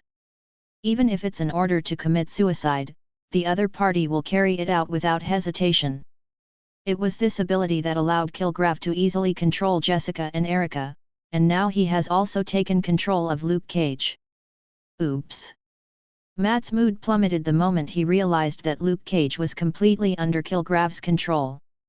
In recent days, Hell's Kitchen has seen multiple riots, with several complete strangers killing each other. Matt followed the clues and found Kilgrave, discovering that he has the ability to control others. Not only that, Matt also discovered that Kilgrave had actually taken control of Erica. He turned green with anger and rushed over to try to rescue Erica, but was severely injured by the controlled Erica. Matt couldn't understand it either. Why is it that every time he sees Erica, she doesn't remember him, and why is she always so ruthless?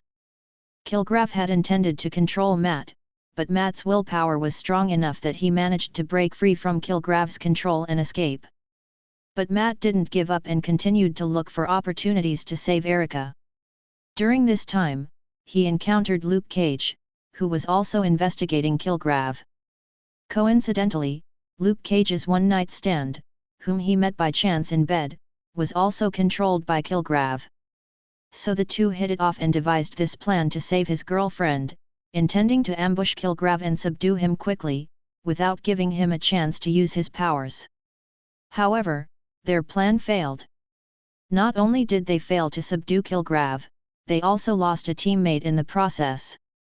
Now, Kilgrave has Jessica on his left, Erica on his right, and Luke Cage, that black and hard beast, between his legs. With such a star-studded lineup, even if Matt were to unleash his full potential on the spot, he would have no chance of winning. Surrounded by his 3 henchmen, Kilgrave smugly said to Matt, "Daredevil, so what if you can resist my abilities? Your companions still obediently become my pets. With these powerful pets, I'll soon become Hell's Kitchen." Grrrrrrrr. An untimely voice suddenly rang out. Kilgraf paused for a moment, then turned to look at the source of the sound. Du Mu was sitting in a corner of the restaurant, drinking ice water through a straw, watching them leisurely, just like a bystander. Seeing Kilgraf looking over, Du Mu chuckled and said, "Why are you looking at me? You guys continue. What are you going to become in Hell's Kitchen again?" Kilgraf. Matt. He had been so focused on Kilgraf that he hadn't even noticed that Du Mu was there. Matt yelled, "Run! He can control everyone." Late. Kilgraf snorted, assuming that Du Mu was simply sitting too far away to hear his instructions. He immediately shouted at Du Mu, "Come here." Grrrrrrrr. Du Mu continued drinking his ice water, unmoved. "Come here." Kilgraf frowned and raised his voice again. Grrrrrrrr. "Come here." Grrrrrrrr. Kilgraf. Is this guy deaf? End of this chapter. Chapter 80. The Defenders Alliance assembles for the first time, target Du Mu. Chapter 80. The Defenders Alliance assembles for the first time, target Du Mu. Kilgraf's voice was almost hoarse from shouting, but Du Mu still didn't come. To be honest, he wasn't sure if the other person was deaf or, like Matt, able to resist his mind control. But no matter which one it is, this guy is doomed. Since gaining the ability to manipulate others, Kilgraf has always considered himself a puppeteer who manipulates all living beings, and he will never allow anyone to disobey him. A chilling killing intent flashed in his eyes as he coldly ordered Erica, "Kill this guy." Upon receiving the order, Erica picked up 2 tridents without hesitation and strode toward Du Mu. Facing Erica's approach, Du Mu remained calm and cheerfully said, "Sister, have you forgotten who you are again? My great memory restoration technique has improved recently, let me give you a good treatment." Erica. Surprisingly, Erica, who was clearly under control, stopped abruptly after hearing those words. Kilgraf frowned and shouted again, "I said, kill him." Erica didn't react at all, instead, her body trembled slightly, as if some terrible memories were replaying in her mind. It wasn't until Du Mu stood up and raised his elbows to move them that her empty eyes suddenly focused, and she blurted out, "I remember now. I'm Erica." Matt. No, this is possible too? He had been calling out to Erica repeatedly, but she didn't respond. Instead, she became more and more aggressive, treating him like a mortal enemy. As a result, Du Mu simply raised his elbow, and Erica instantly sobered up.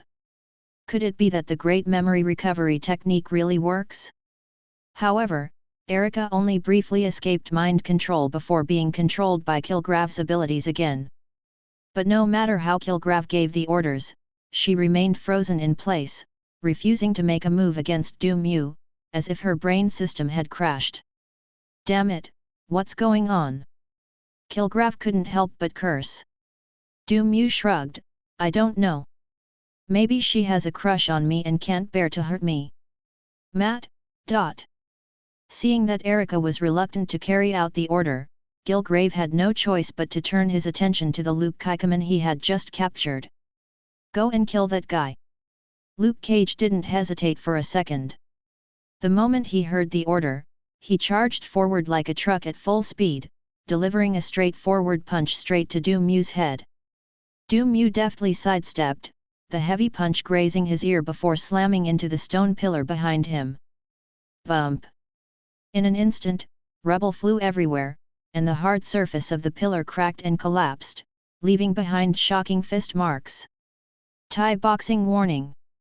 Du Mu seized the moment when Luke Cage was retracting his fist, bent his arm and raised his elbow, delivering a fierce elbow strike to the opponent's face. Bang! A heavy thud rang out as Luke Cage was sent flying by Du Mu's elbow, crashing heavily into a wall in the distance and kicking up a cloud of dust. Kilgraf's pupils contracted, and he immediately realized that Du Mu was no ordinary person either. What on earth is this hellish kitchen? Why are there superhumans everywhere? Kilgrav wasn't a local of Hell's Kitchen. He had only come here to find Jessica, but he never expected that this place would be so full of people. He had only been here a few days and had already encountered so many superhumans. Not counting himself, there were already 5 superhumans in this restaurant. Of course, this is a good thing for Kilgrav. His ability is similar to that of a Pokémon trainer. The stronger and more numerous the superhumans he captures, the stronger he becomes. After all, his physical body is just as fragile as an ordinary person's. It can neither withstand 100,000 volts nor carry a spirit weighing hundreds of tons. Luke Cage quickly shook his head and stood up. He had taken a blow from Doom Mew's elbow, but his face was only slightly red and swollen, clearly not seriously injured. In fact, during a secret experiment, Luke Cage underwent a mutation in all the cells of his body, making his skin and muscles far stronger than those of ordinary people, maximizing both his offensive and defensive capabilities. Even if a bomb were placed directly on his body and detonated, he would remain unharmed. It's indeed black and hard. Doom Mew was deeply moved by this scene. His strength is now measured in tons, yet Luke Cage can withstand his elbow strikes. Among the many opponents he has encountered, only Loki, the sorcerer, could probably match his physical toughness. After getting up, Luke Cage lunged at Doom Mew again, his fists unleashing gusts of fierce wind. However, despite his incredible strength, his speed was considerably inferior. Even without activating Death Eye, Doom Mew can easily dodge Luke Cage's attacks. The next second, Doom Mew's Gans-enhanced suit activated instantly, and his muscles bulged out. He lunged forward and delivered a powerful rising dragon knee strike that slammed into Luke Cage's chin. Bang! Luke Cage was blasted upwards by the immense force, his head embedding itself in the restaurant ceiling, his body dangling in mid-air, swaying helplessly. Jessica! You go too, take him down. Seeing how powerful Doom Mew was, Kilgrav became restless and gave an order to Jessica beside him. Upon hearing this, Jessica grabbed the solid wood dining table beside her and hurled it at Doom Mew. Scoff! Doom Mew reacted extremely quickly, swinging his leg in mid-air, and the wooden table shattered into countless wood chips. Jessica seized the opportunity to close in, and her punch, accompanied by the sound of wind breaking, struck Doom Mew directly. Doom Mew raised his arm to block, and a strong force came from his arm, only slightly weaker than Luke Cage's strength. Without hesitation, he turned sideways and delivered a swift front kick, striking Jessica squarely in the abdomen, sending her flying backward and crashing through a large group of tables and chairs before finally coming to a stop. Whoosh! Just then, a whooshing sound came from behind me. Doom Mew ducked to avoid the sneak attack, and upon closer inspection, he discovered that the attacker was actually Matt. NPC, Matt Murdock. Codename, Daredevil. Fav Hour Ability, 10. Review, a legal pioneer in Hell's Kitchen, one of the most capable lawyers. Status, under mind control, attempted to break free, failed, attempted to break free again, failed again. Clearly, Matt has also been taken under Kilgrav's control. Although his willpower was strong enough, prolonged exposure to Kilgrav's pheromones ultimately proved too much for him to resist Kilgrav's abilities. Of course, judging from Matt's state, he was also trying to break free. Unfortunately, this thing is just like abstaining from pornography. Once you let your guard down, it's hard to suppress it again, and every day is like the first day of abstaining from pornography. Almost simultaneously, a muffled thud came from above, and Luke Cage roughly pulled his head out of the plasterboard, landing heavily on the ground, causing the floor to tremble slightly.